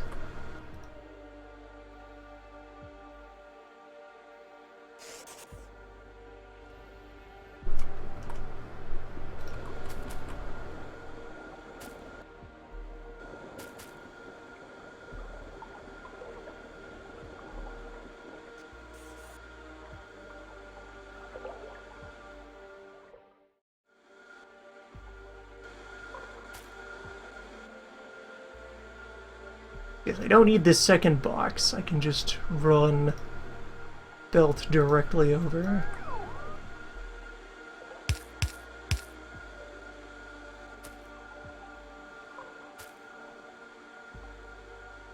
Because both sides of this can think.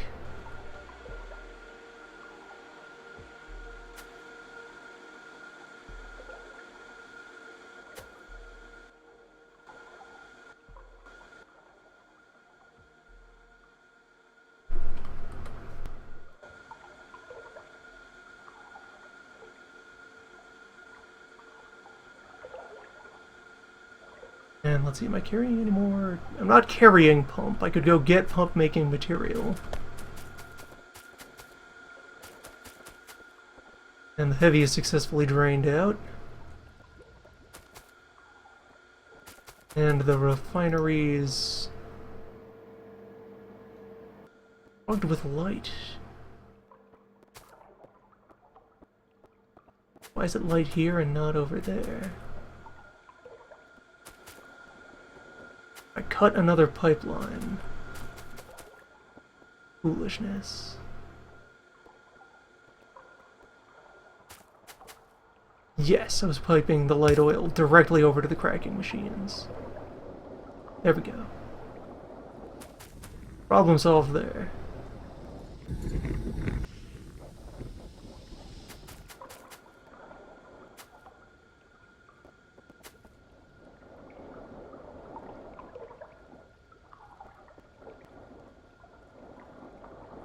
Various goos are moving.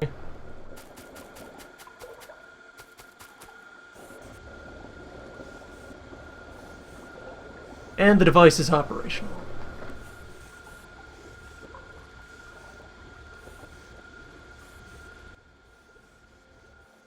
I think I will also tighten this up down to just 100 goo. Okay, so the purpose this serves is these pumps are now doing what I actually wanted them to. Where when the relevant material is scarce, we accumulate a little bit of it, then pour all of it into motion, and then stop and wait for another minimum amount to accumulate.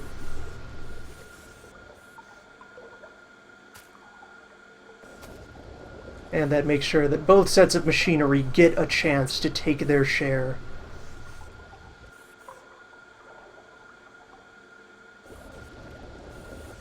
Without something like this, quirks of the system would cause one of them to probably hunger more than the other and successfully take priority, which isn't necessarily a good thing.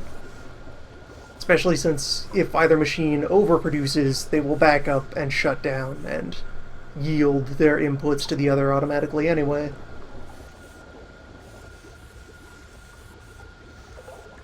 And if supply is abundant, this entire mechanism will not matter because it will not hit the condition here, and the pumps will just keep going.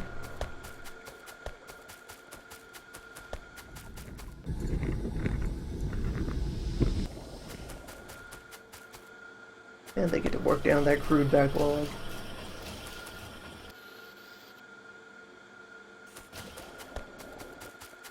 Good stuff.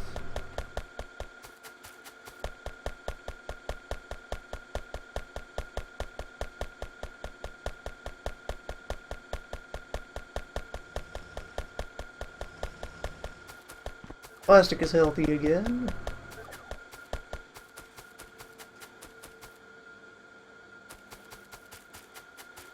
We're at the point of wanting green and thus wanting iron. I no longer need these chemical plants. You can put them away. I'll also take this radar.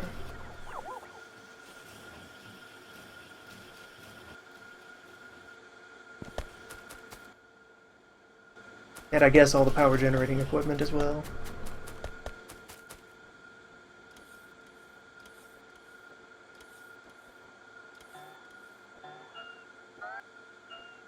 That will find its use elsewhere.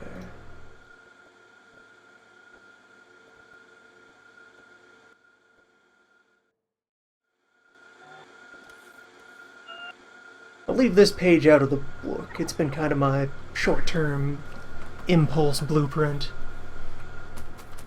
When I just have something right in front of me that needs copying.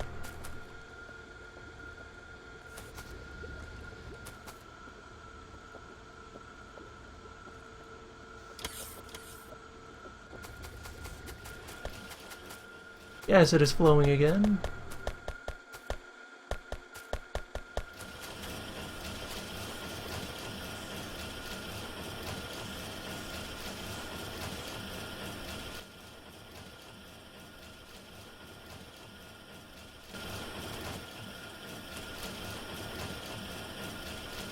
The whole pipeline in there.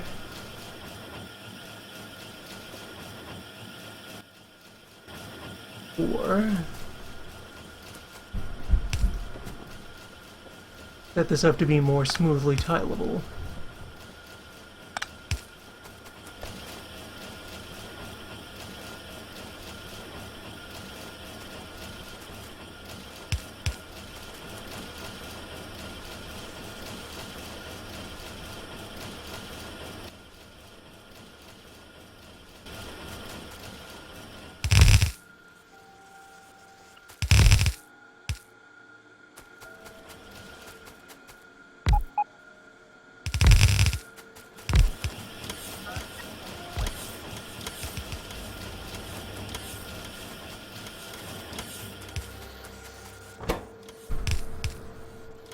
It is a start.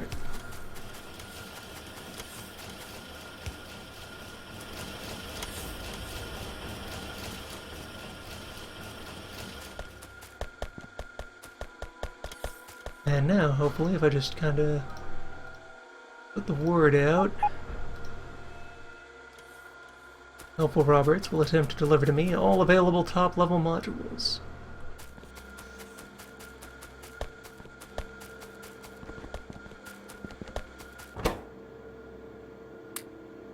They'll look for opportunities to recycle the weaker ones back into the system.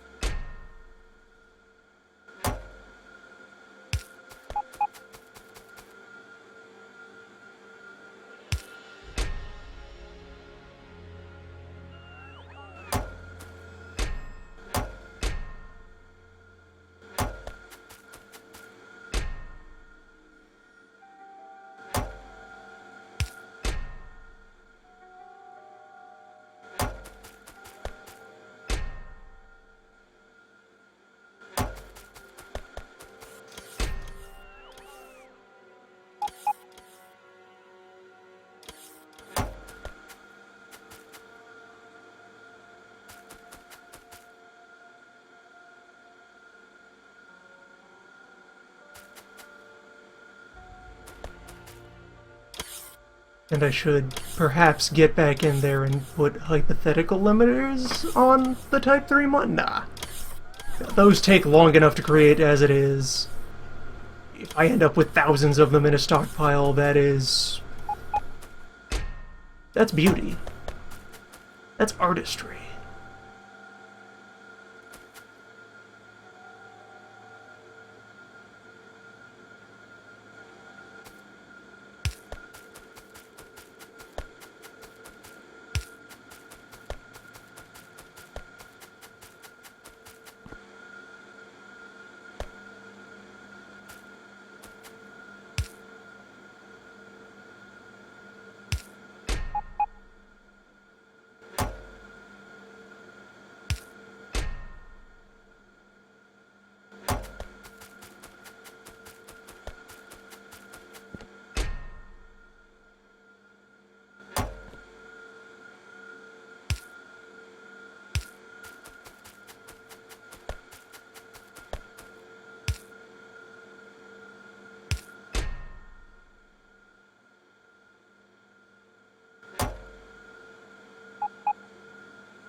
Although most of this is outside of the network. Alright, bring me some hives. Correct this.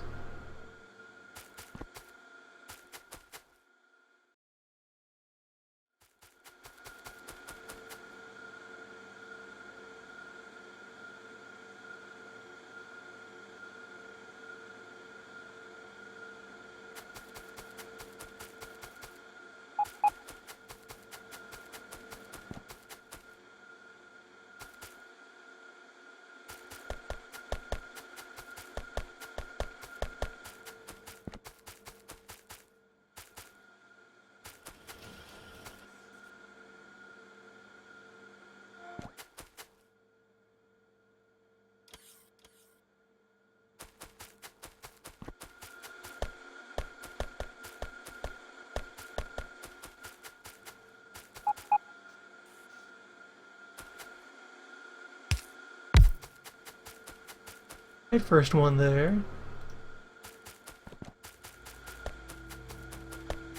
And then, yeah, one inside the secondary vault. Module vault.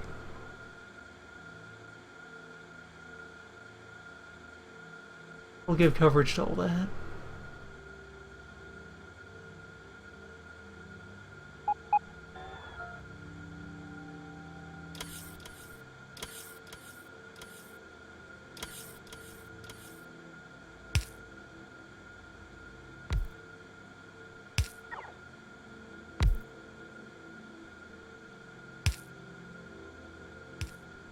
There we go. The system is engaged.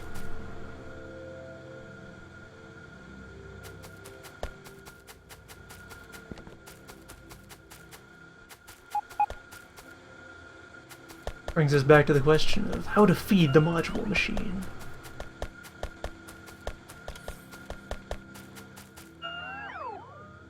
Questions of productivity.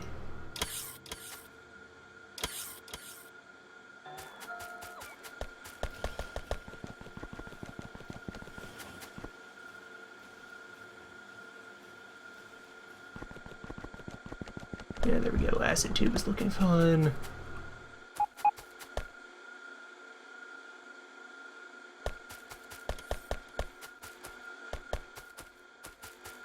This is that old iron belt, the rest of it. Upper bits.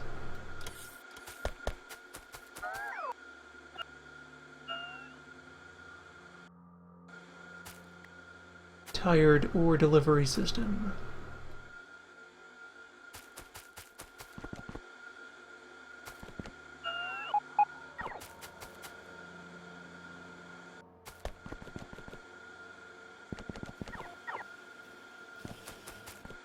You still maintain outlandish copper reserves.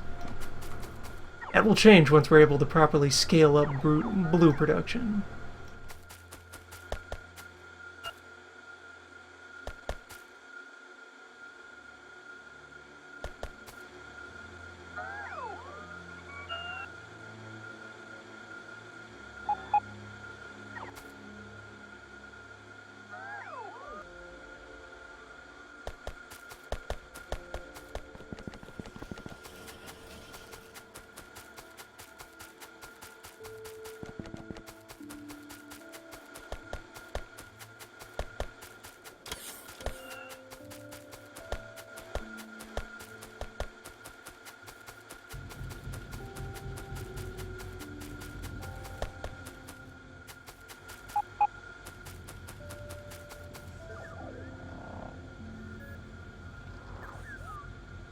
Might be time at last to bring in yet more iron ore. And in doing so,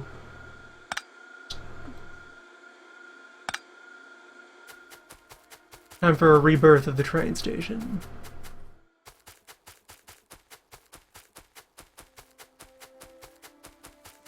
One. Prelude of things to come. Really do not need this many layers of boxes. That was the old way.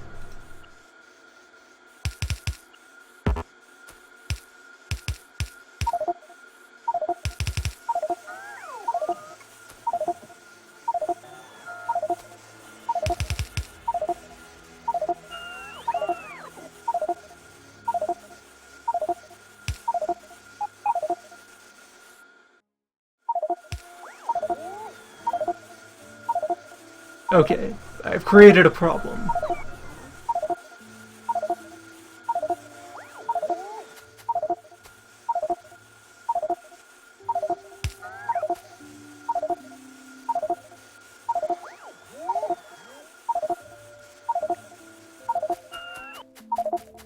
Might be able to create a solution.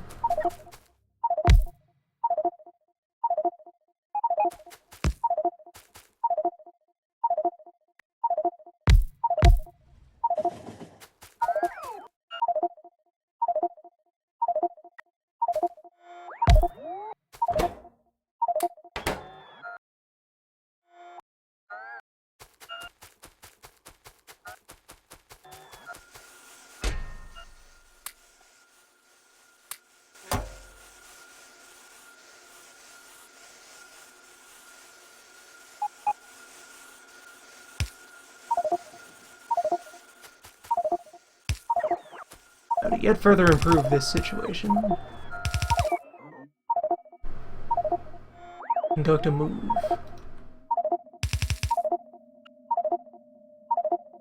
Robots willing. I will attempt to conduct a move.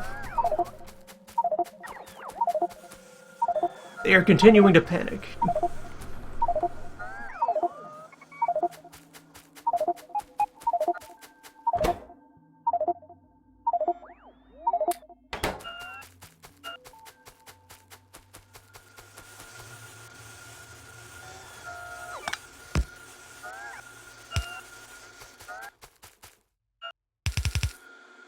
It is their way.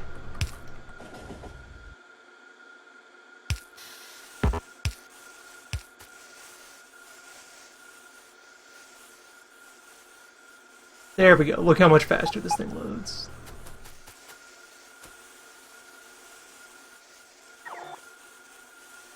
More so once we have even more powerful belt feeding from more directions. Or otherwise involve the collaboration of many machines.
Okay, step in the right direction.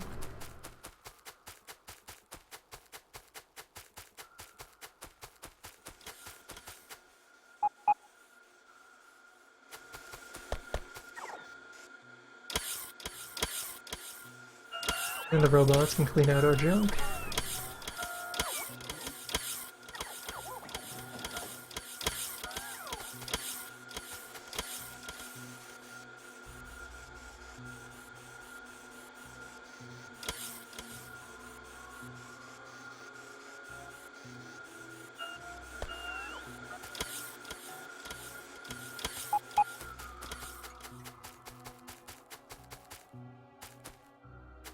I think the next step,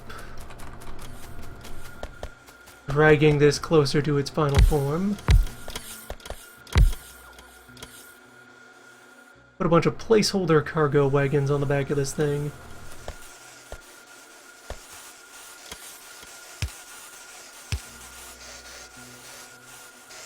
And start to rearrange the station. Prepare to deal with those wagons.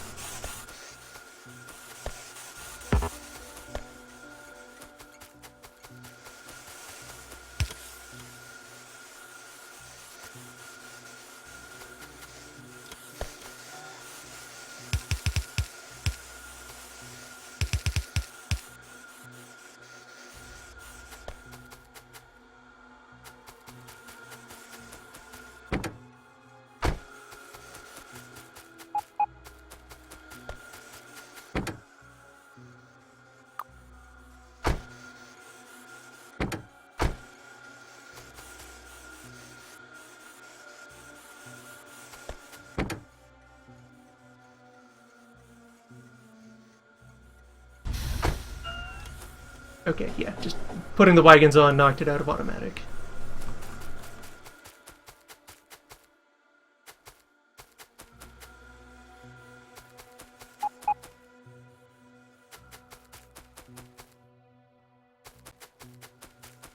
Alright, so I'm going to prepare something.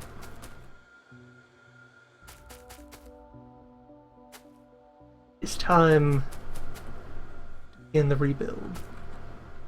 First of all, taken as a given that we're going to just declare this to be the lowest point of the station. Line going along the bottom here can be our exit route.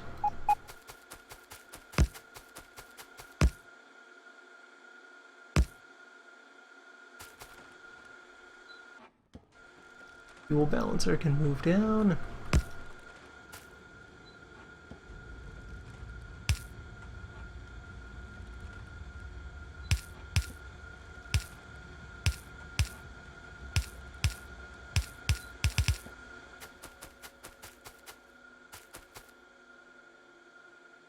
And so the general idea will be trains will actually come in facing the other way. Alternatively, I could use that as my inlet. Or right now, I want to turn the trains around, have them coming the other way, because then I can position the stops down here and sprawl out in that direction in order to provide space for all the extra cargo.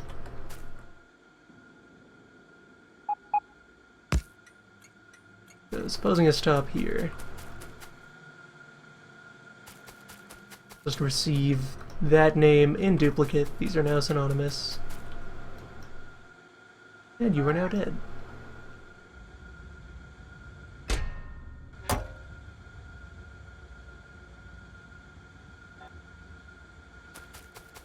Flip to retrieve cubes.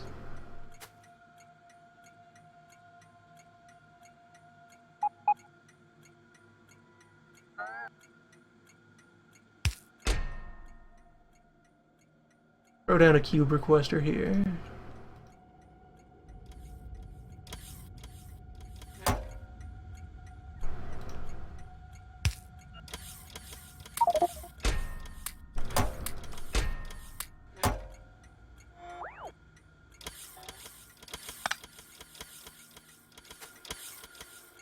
That will provide fuel.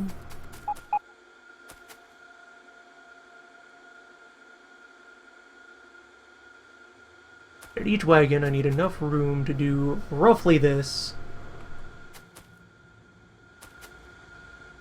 on this line and the next one over.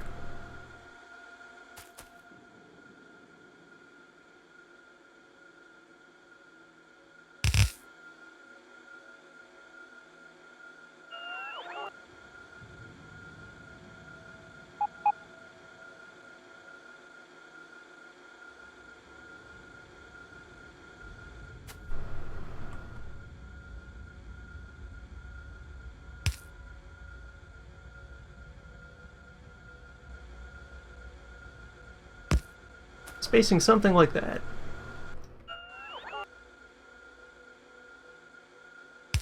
Then yeah, arm, box, arm, belt. A little bit of flex room between them. That's the spacing.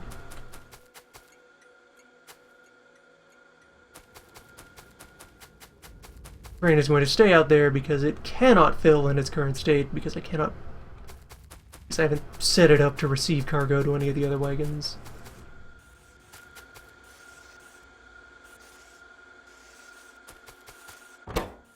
Would conduct this trickery in another direction.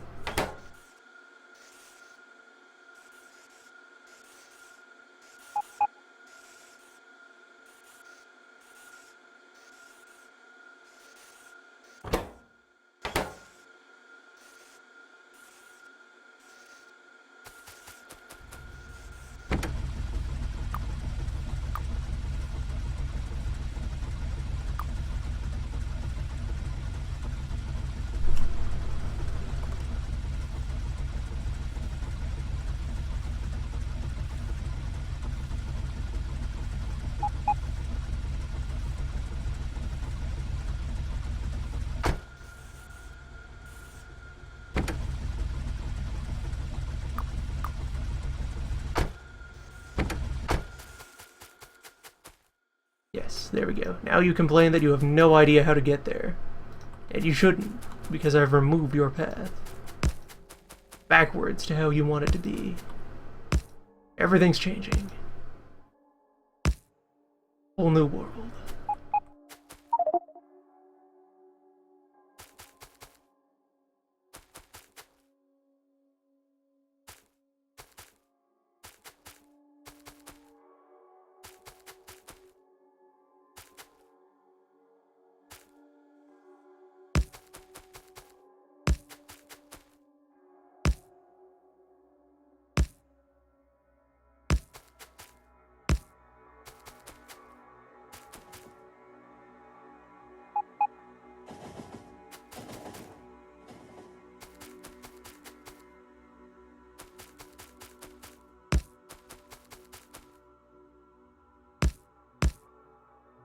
This is okay for now. This train is alone.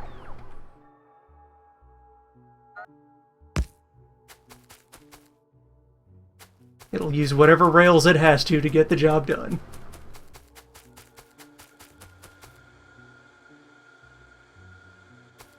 And there we go. In its present configuration, the train is not going to do anything right. As it should. Start redesigning this.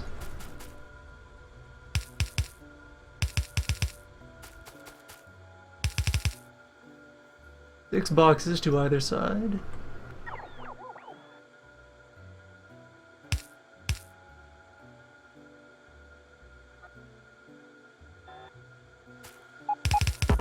Stack arms doing the unloading. So if I wanted to be much more thorough, I'd want filter stack arms on the inside as a safety measure, just in case the wrong train goes to the wrong spot at any point, or I need to use trains of blended composition.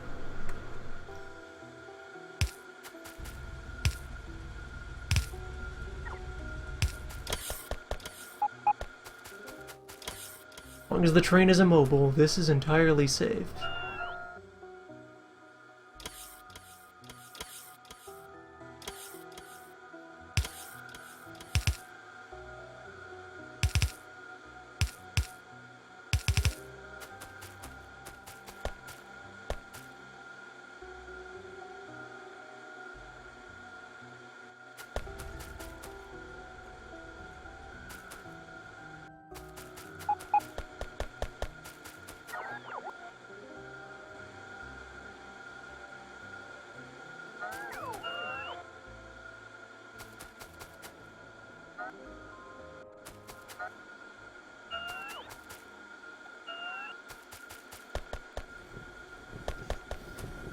Finally remove more of this old noodle belt.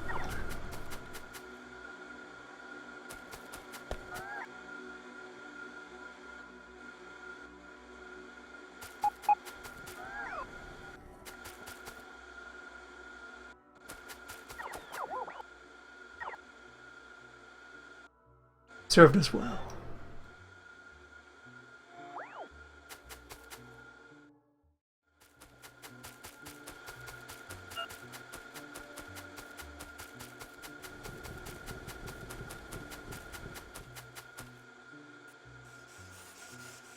This whole nonsense is no longer necessary.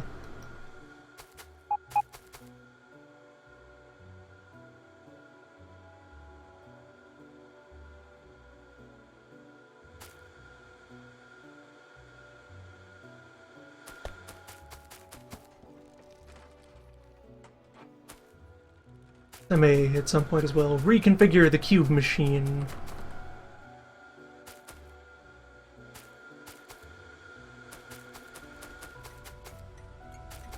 Take advantage of light oil. No way.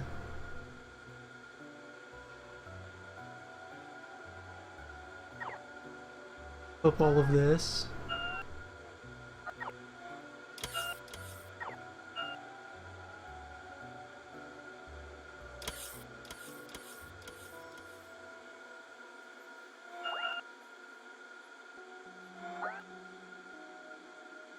temporary measure, I'll just let these vent out onto the line.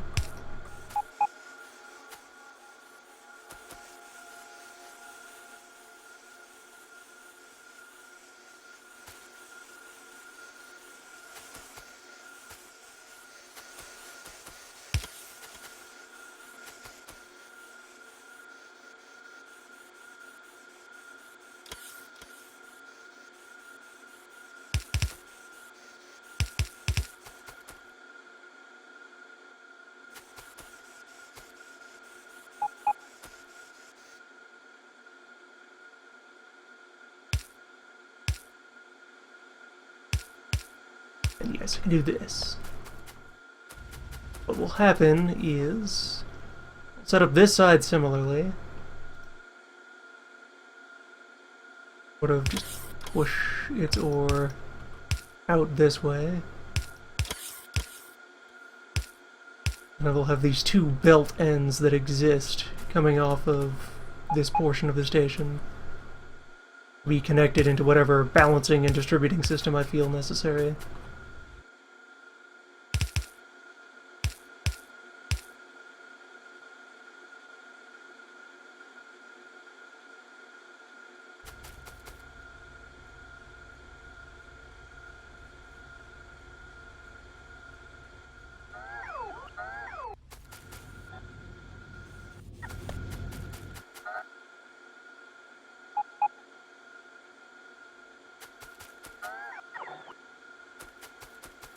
And then by repeating that setup along the various other strands of the station,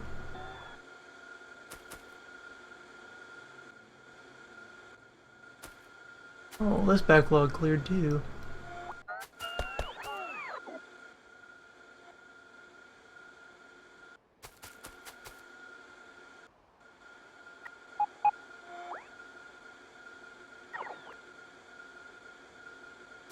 In time. Entropy will put an end to copper.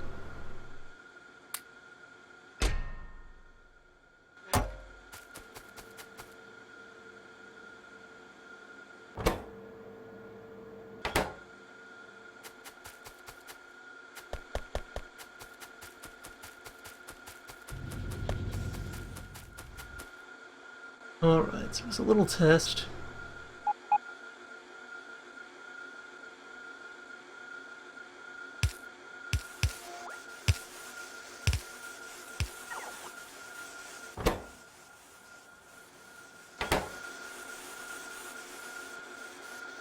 It's a good setup, unloads it hundreds of units per second.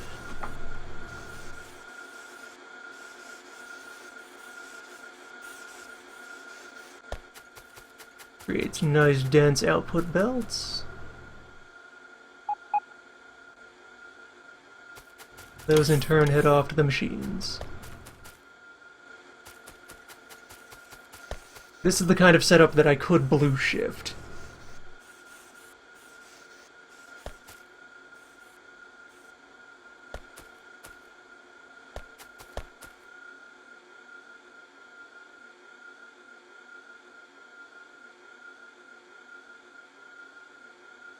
Now if I now take this full unloading unit, just repeat that. Oh, hold on.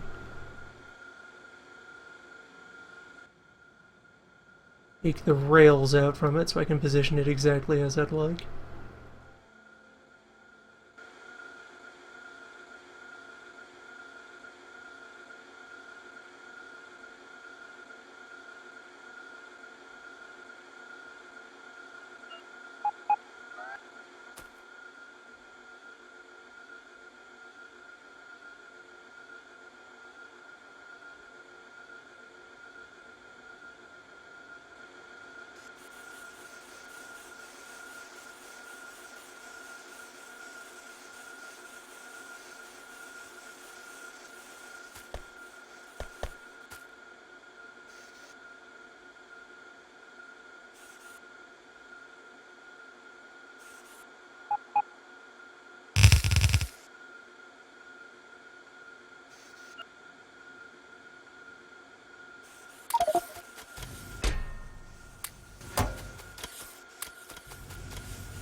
Good work, bots.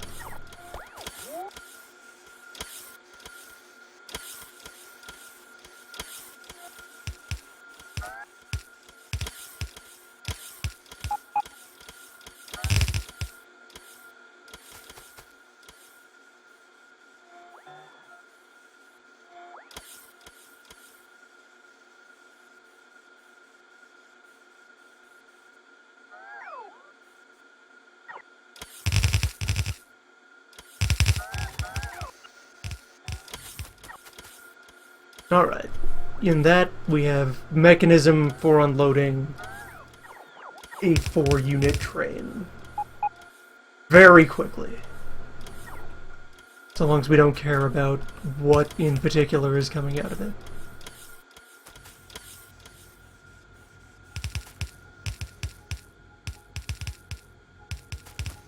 If that is then fed into something like our little split-em-a-jig from down on the bus.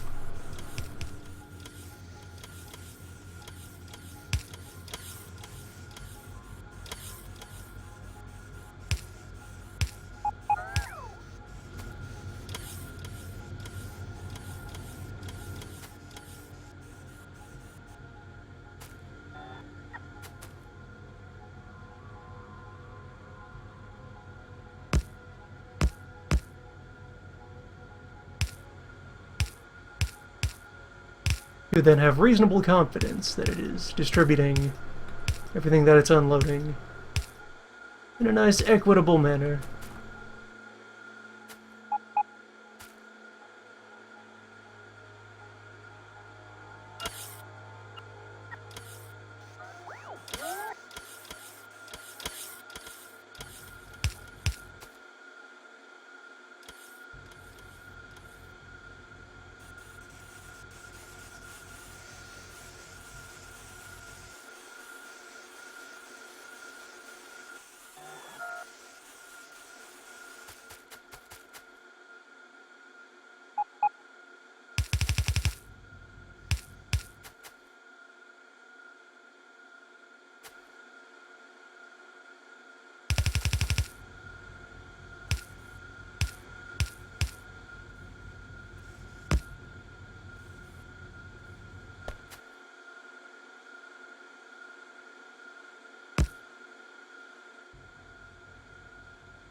Position this bit a little farther out. I don't think this is how I will handle material flowing into future, larger versions of this station. Should I deploy them at other smelting machines, or similar bulk loading and unloading zones?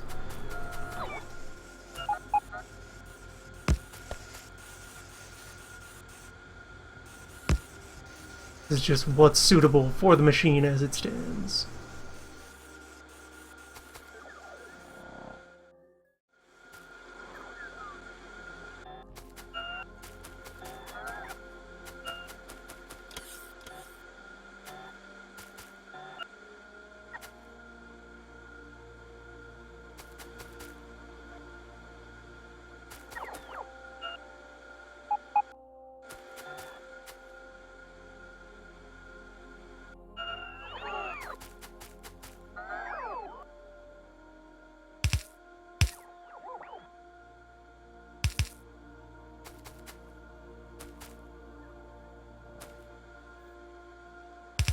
Keep the requesters in so that we can continue to junk ore as needed.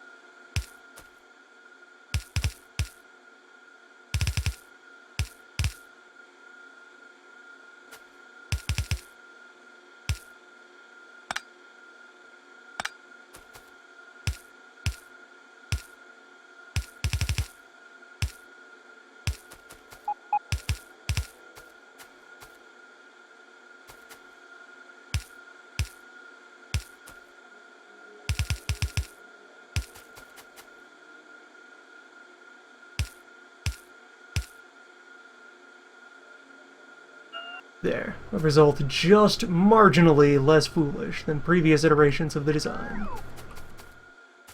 Really, that's ideal.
I even have room for a whole nother feed to snake through this nonsense. Beautiful.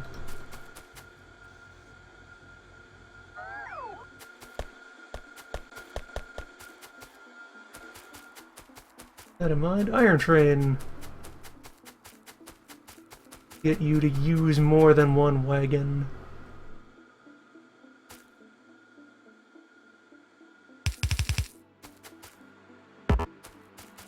Where on this end of the system, I want to likewise create space for infrastructure to feed into all of these and appropriately balance itself between them.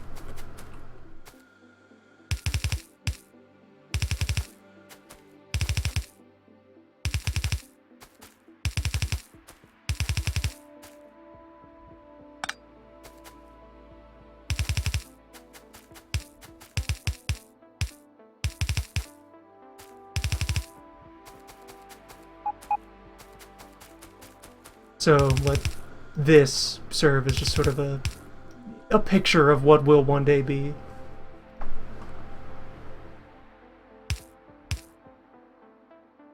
Essentially, the whole principle of difference between a loading and unloading station is just reverse the directions of the arms. Arms and belts.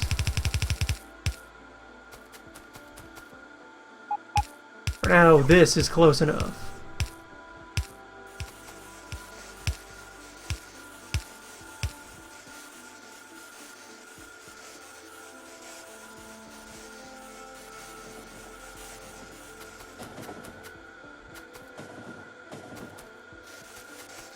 This will put ore in most of the train.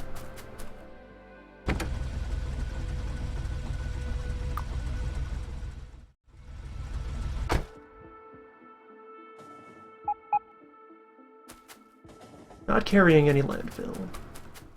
Could go grab some, though. It's in the network. At least in the factory. If not yet injected into the network. And there we go. There's the unloading system being kind of half-stressed and appropriately tested. Stuff goes in, stuff comes out. Machinery is fed. Oh, it is on the network. Good. Extended the surface zone far enough to get those into the grid.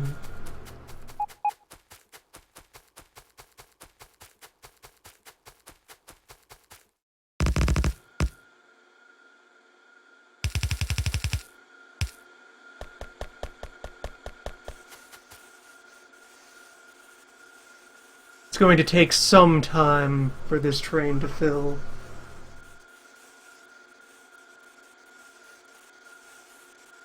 With the inefficiencies of the current setup. But when it does, oh boy. That'll be a lot of ore.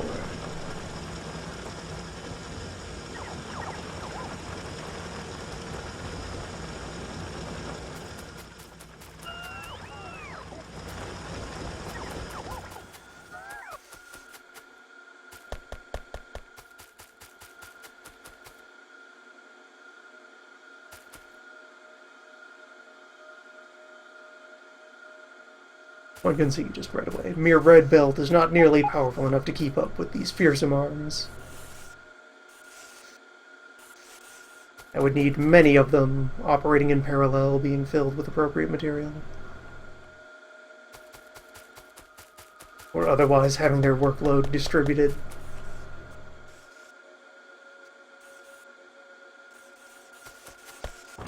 Stands, this setup is going to fill the cars in sequence.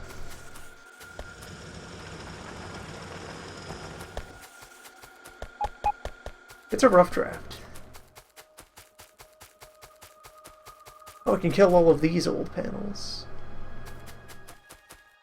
They shouldn't live on their own like this. They belong in proper accumulator blocks.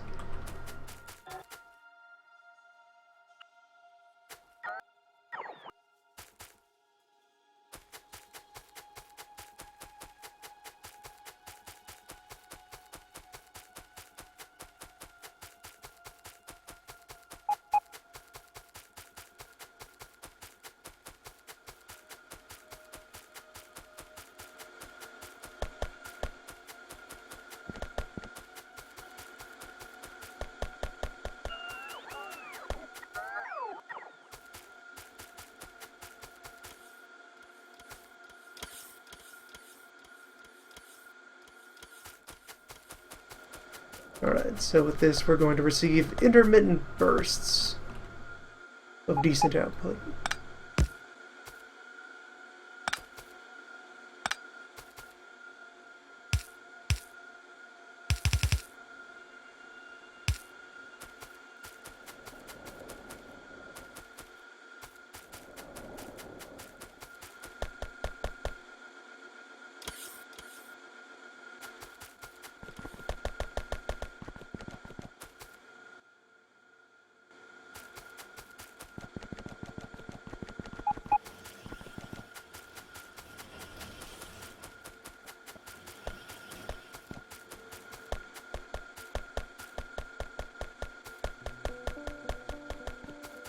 In time, materials allowing, I would want to be involving modules in every step of the process. Given a sufficiently large and old factory, everything deserves to be moduled up.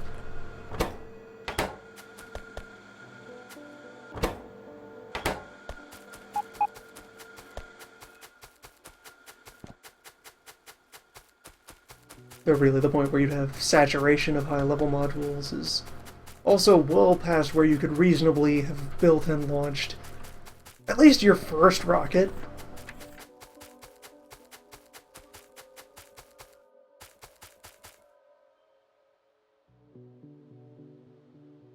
But then, who stops at one?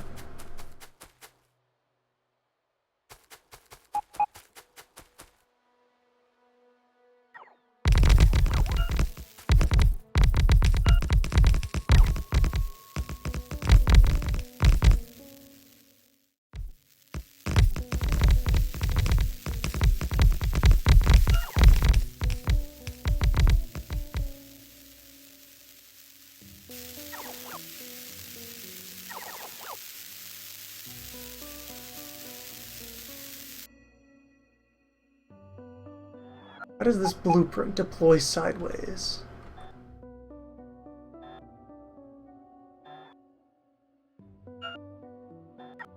It just keeps happening.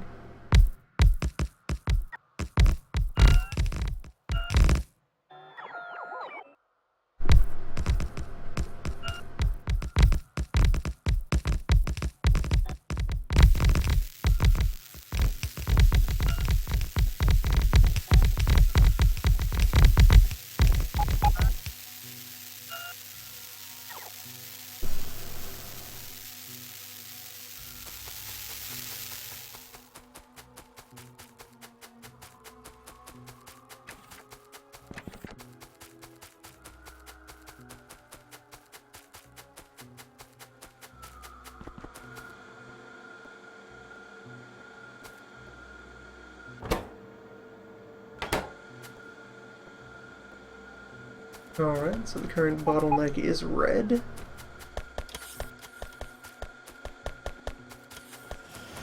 Where the current red machine is fully engaged.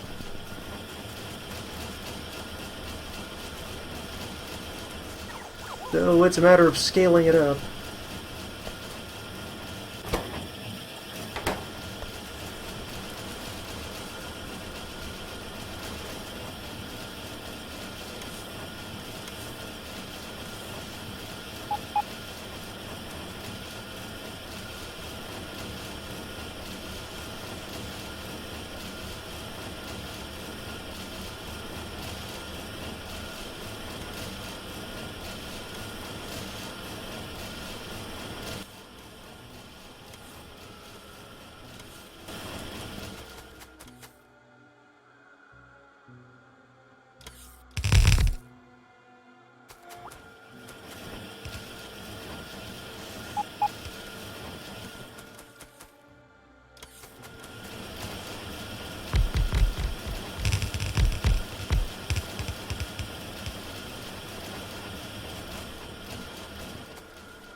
Ah, this is where a bunch of that iron contamination wound up.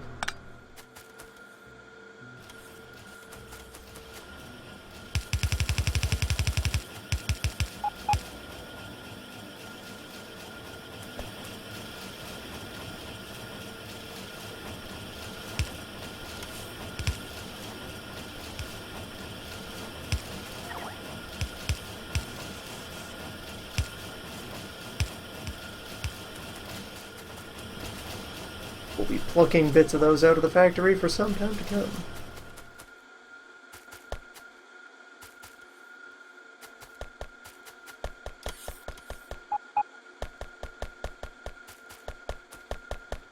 So it is furthermore also a green issue, also an iron issue.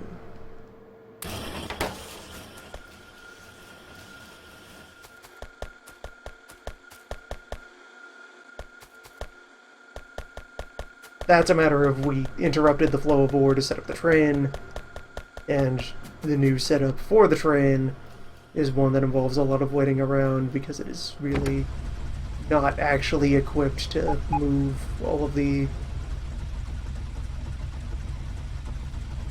Well, it's equipped to move, it's not equipped to effectively pile on that amount of material.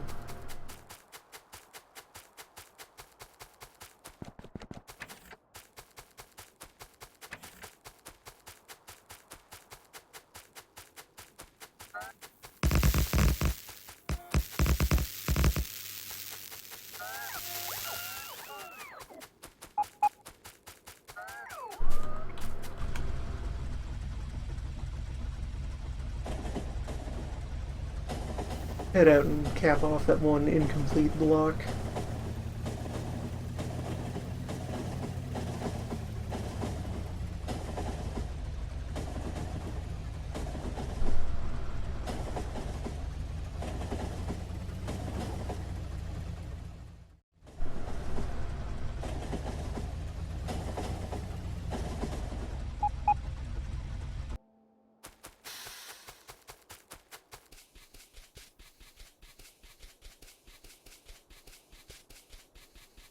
Yeah, out here on the sand.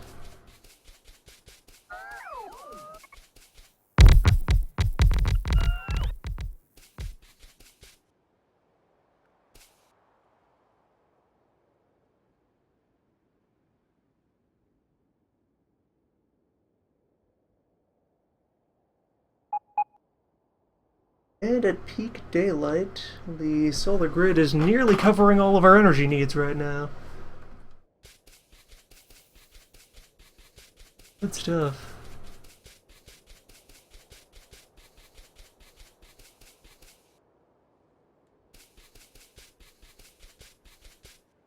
That I could just as well.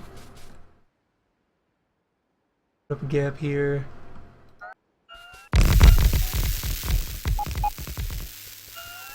Plan out a couple more meg.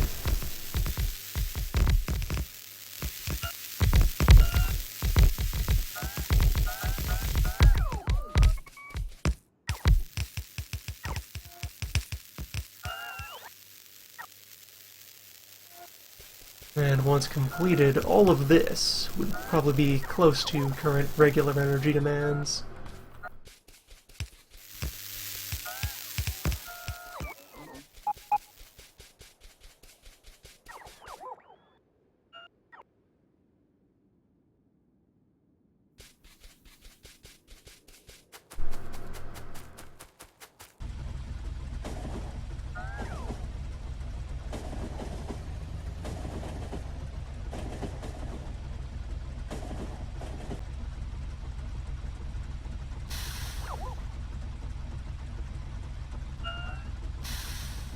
Oh, they're not even done working yet.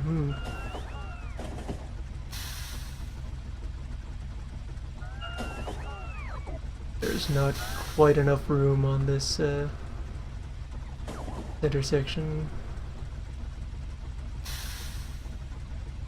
Come here. Come here, recharge.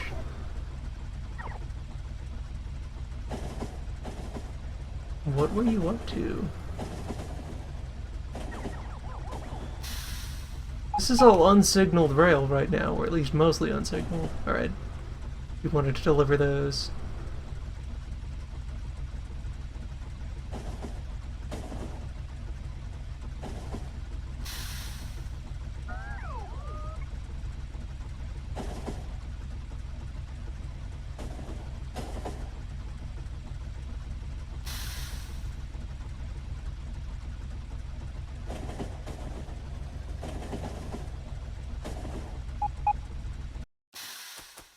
At some point I will create a proper station to leave utility train in.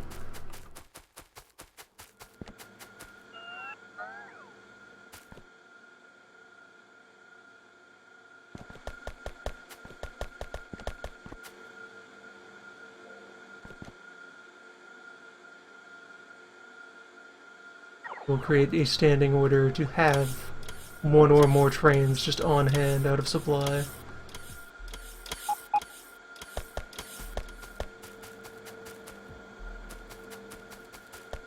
Red continues to be what's missing.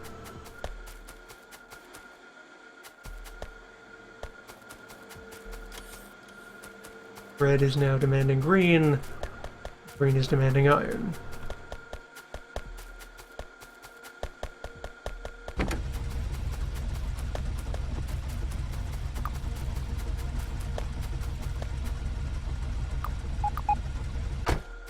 Alright, let me just nudge the iron train forward a cycle. Just to see if we can get the machine stuffed again.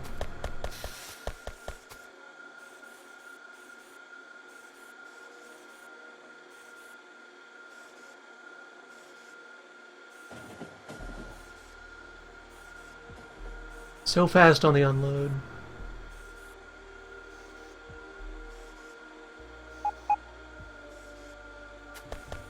And that's just 4,000 more ore shoved into the machinery.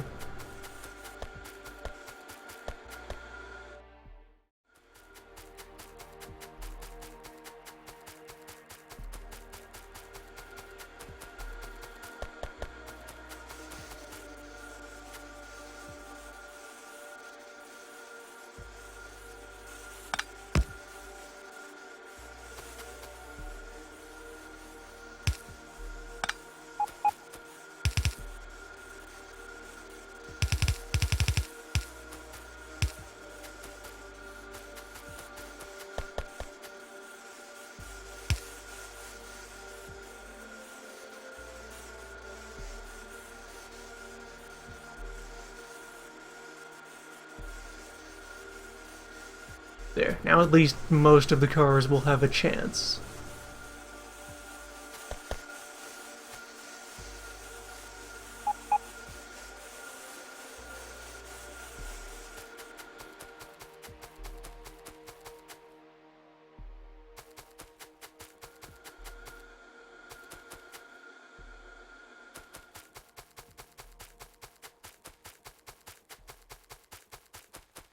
We'll have an opportunity to reinvent all of that from scratch once we locate another... Or just whenever... We have plenty of located, it's just a matter of deciding when we want to actually head out there and start exploiting them.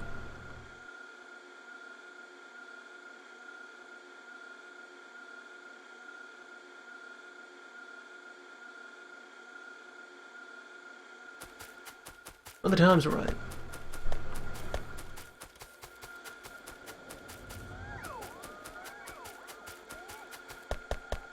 There we go. This is a healthier iron supply coming in.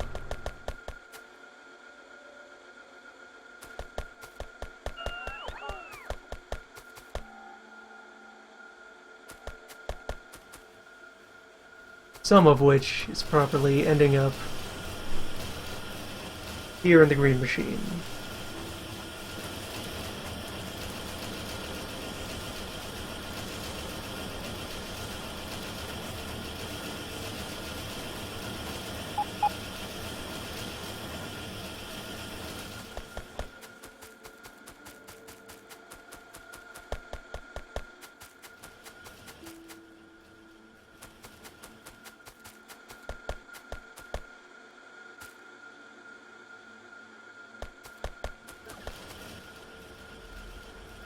I might want to rethink some things about the red.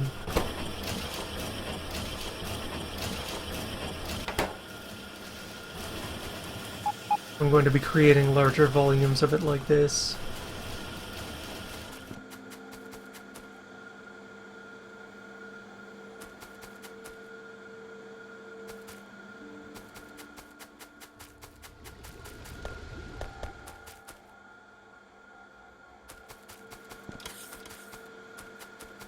Now the question arises about the size of the map.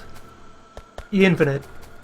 Unless you tell the map generator a size you want to stop at in either dimension, it will just continue to generate new map until the game is not able to handle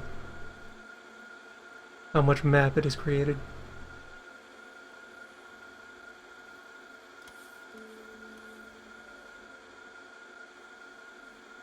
On which we're finding a couple of nice spots for the next generation of wall.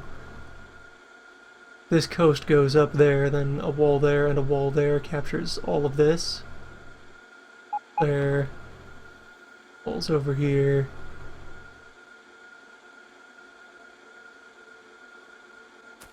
Gonna get a nice healthy sprint out of the next round of war.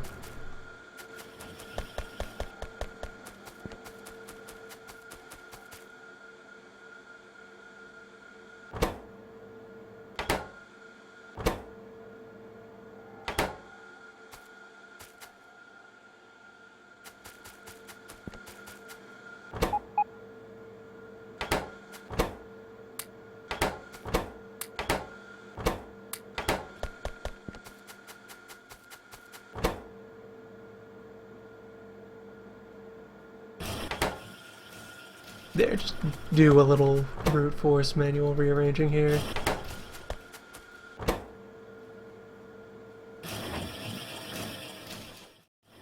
Between sessions, I will like count all of this up and determine just how hungry this machine is when operating at speed. And from there, create a vision of how big everything else needs to get for modules.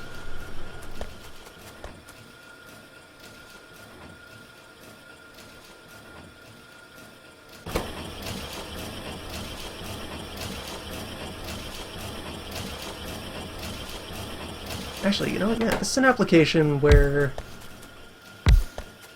the assembler 3s are quite preferable. Slow, slow, slow, slow good. You want that higher base speed, and you want the opportunity to cram yet more modules into it.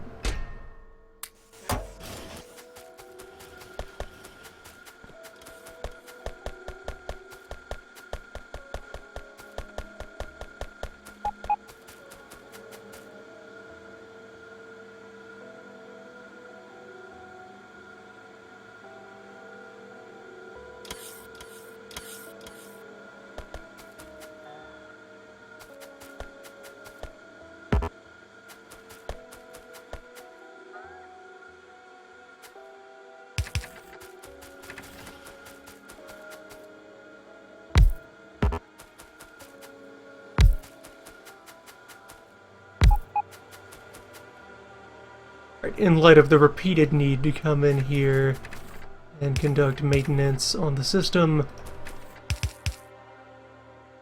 let's go ahead and establish an airlock.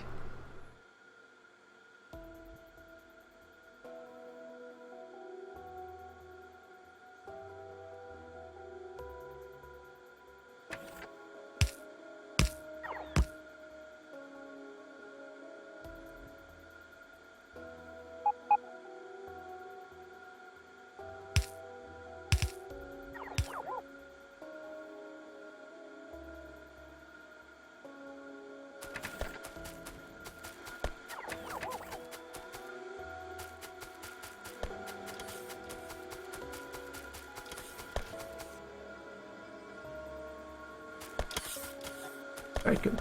The balls are arriving. Bots just got a little distracted.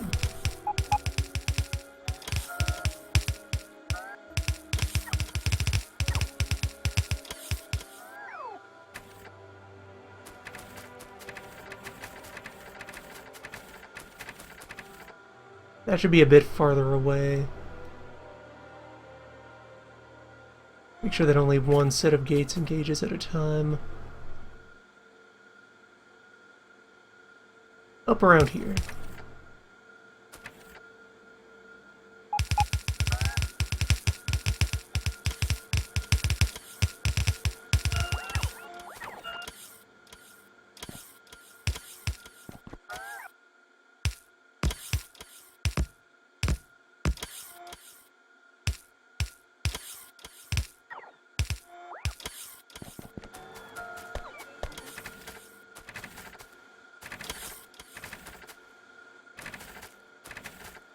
Perfect.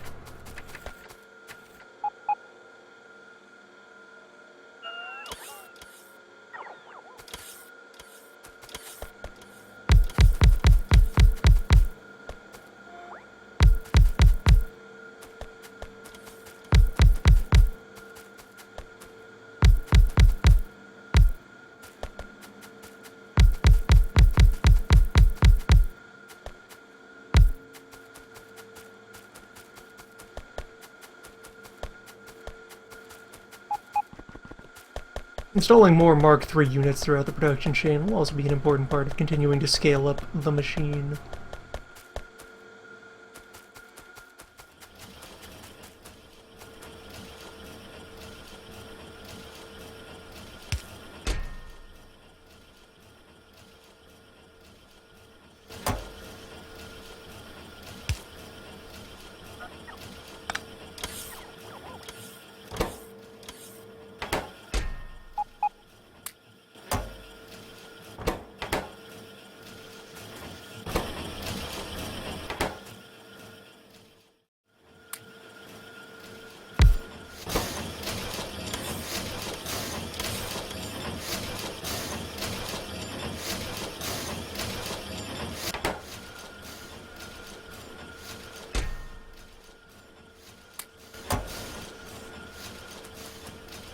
Looking good.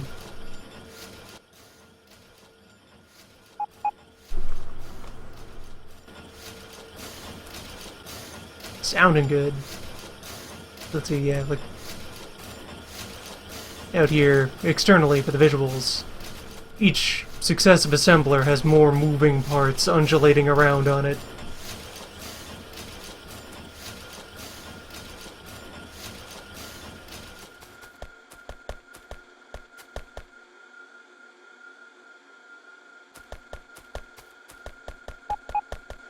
That's where the production goes.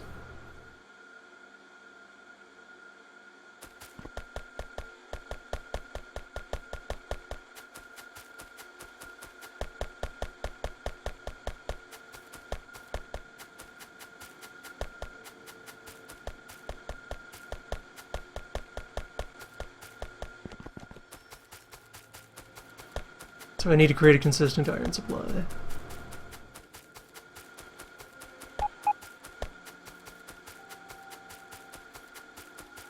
Consistent and probably also larger iron supply.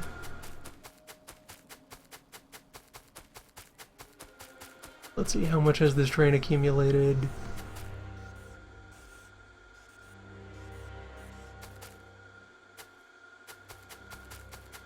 A bit over 6,000. And the way I have this set up, well actually, yeah, what is keeping it kind of clogged is that it is going to pack all of these boxes. Only after the boxes are full does it start letting ore flow back to the farther cars.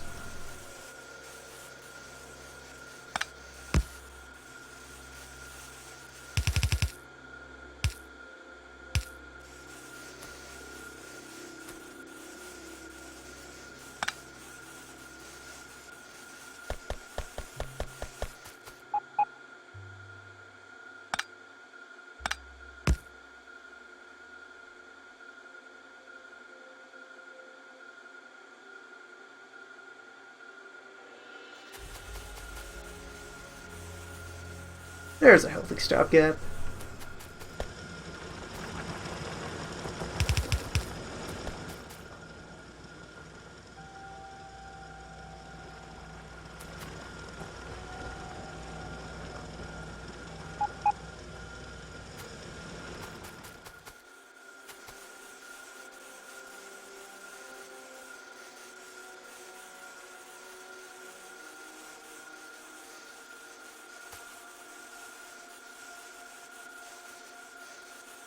Yeah, this site might suffice for current levels of demand.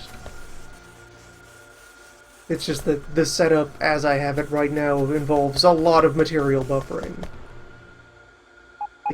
Each of these steel boxes contains more than a train car's worth of stuff.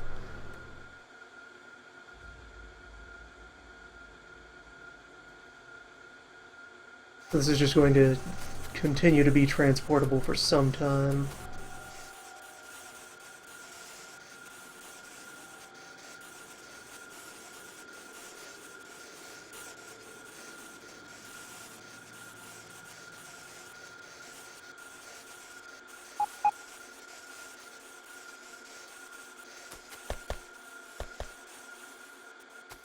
See what happens.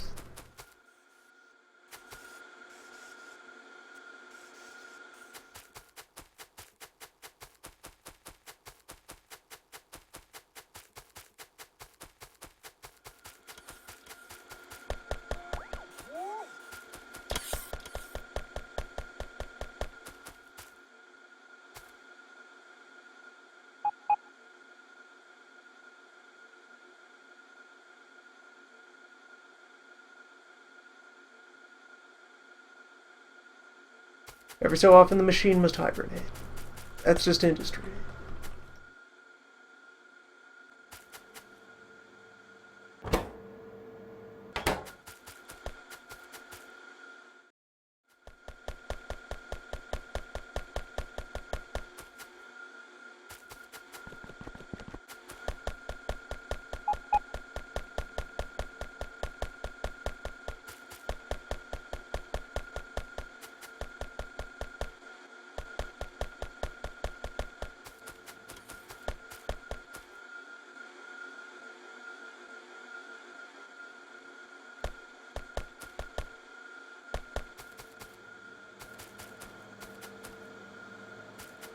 This is a point where that level of witchcraft was necessary.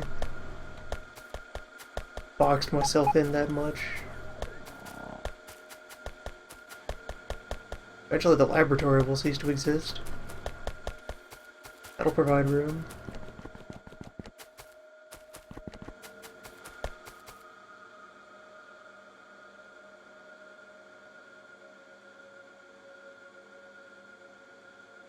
And more eventually, all of this. Yield the necessary parts for final armor.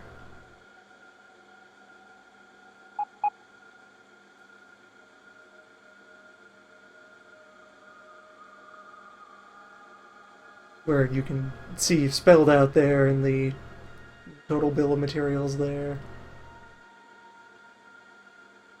Kind of a nice encapsulation of the level of effort that is involved in getting one of those together. All those advanced bits. 19,000 seconds of work time. Tens of thousands of material.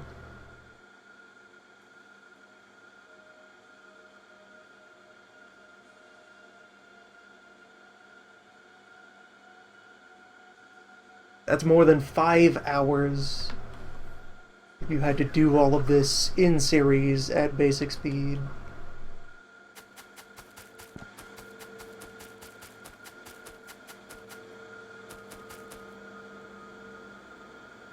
But we have parallels.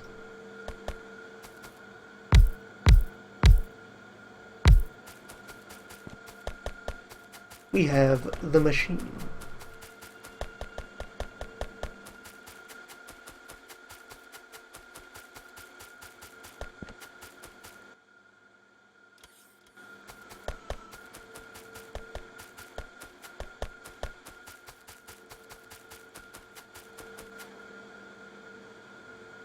We have unreasonable quantities of reserve copper.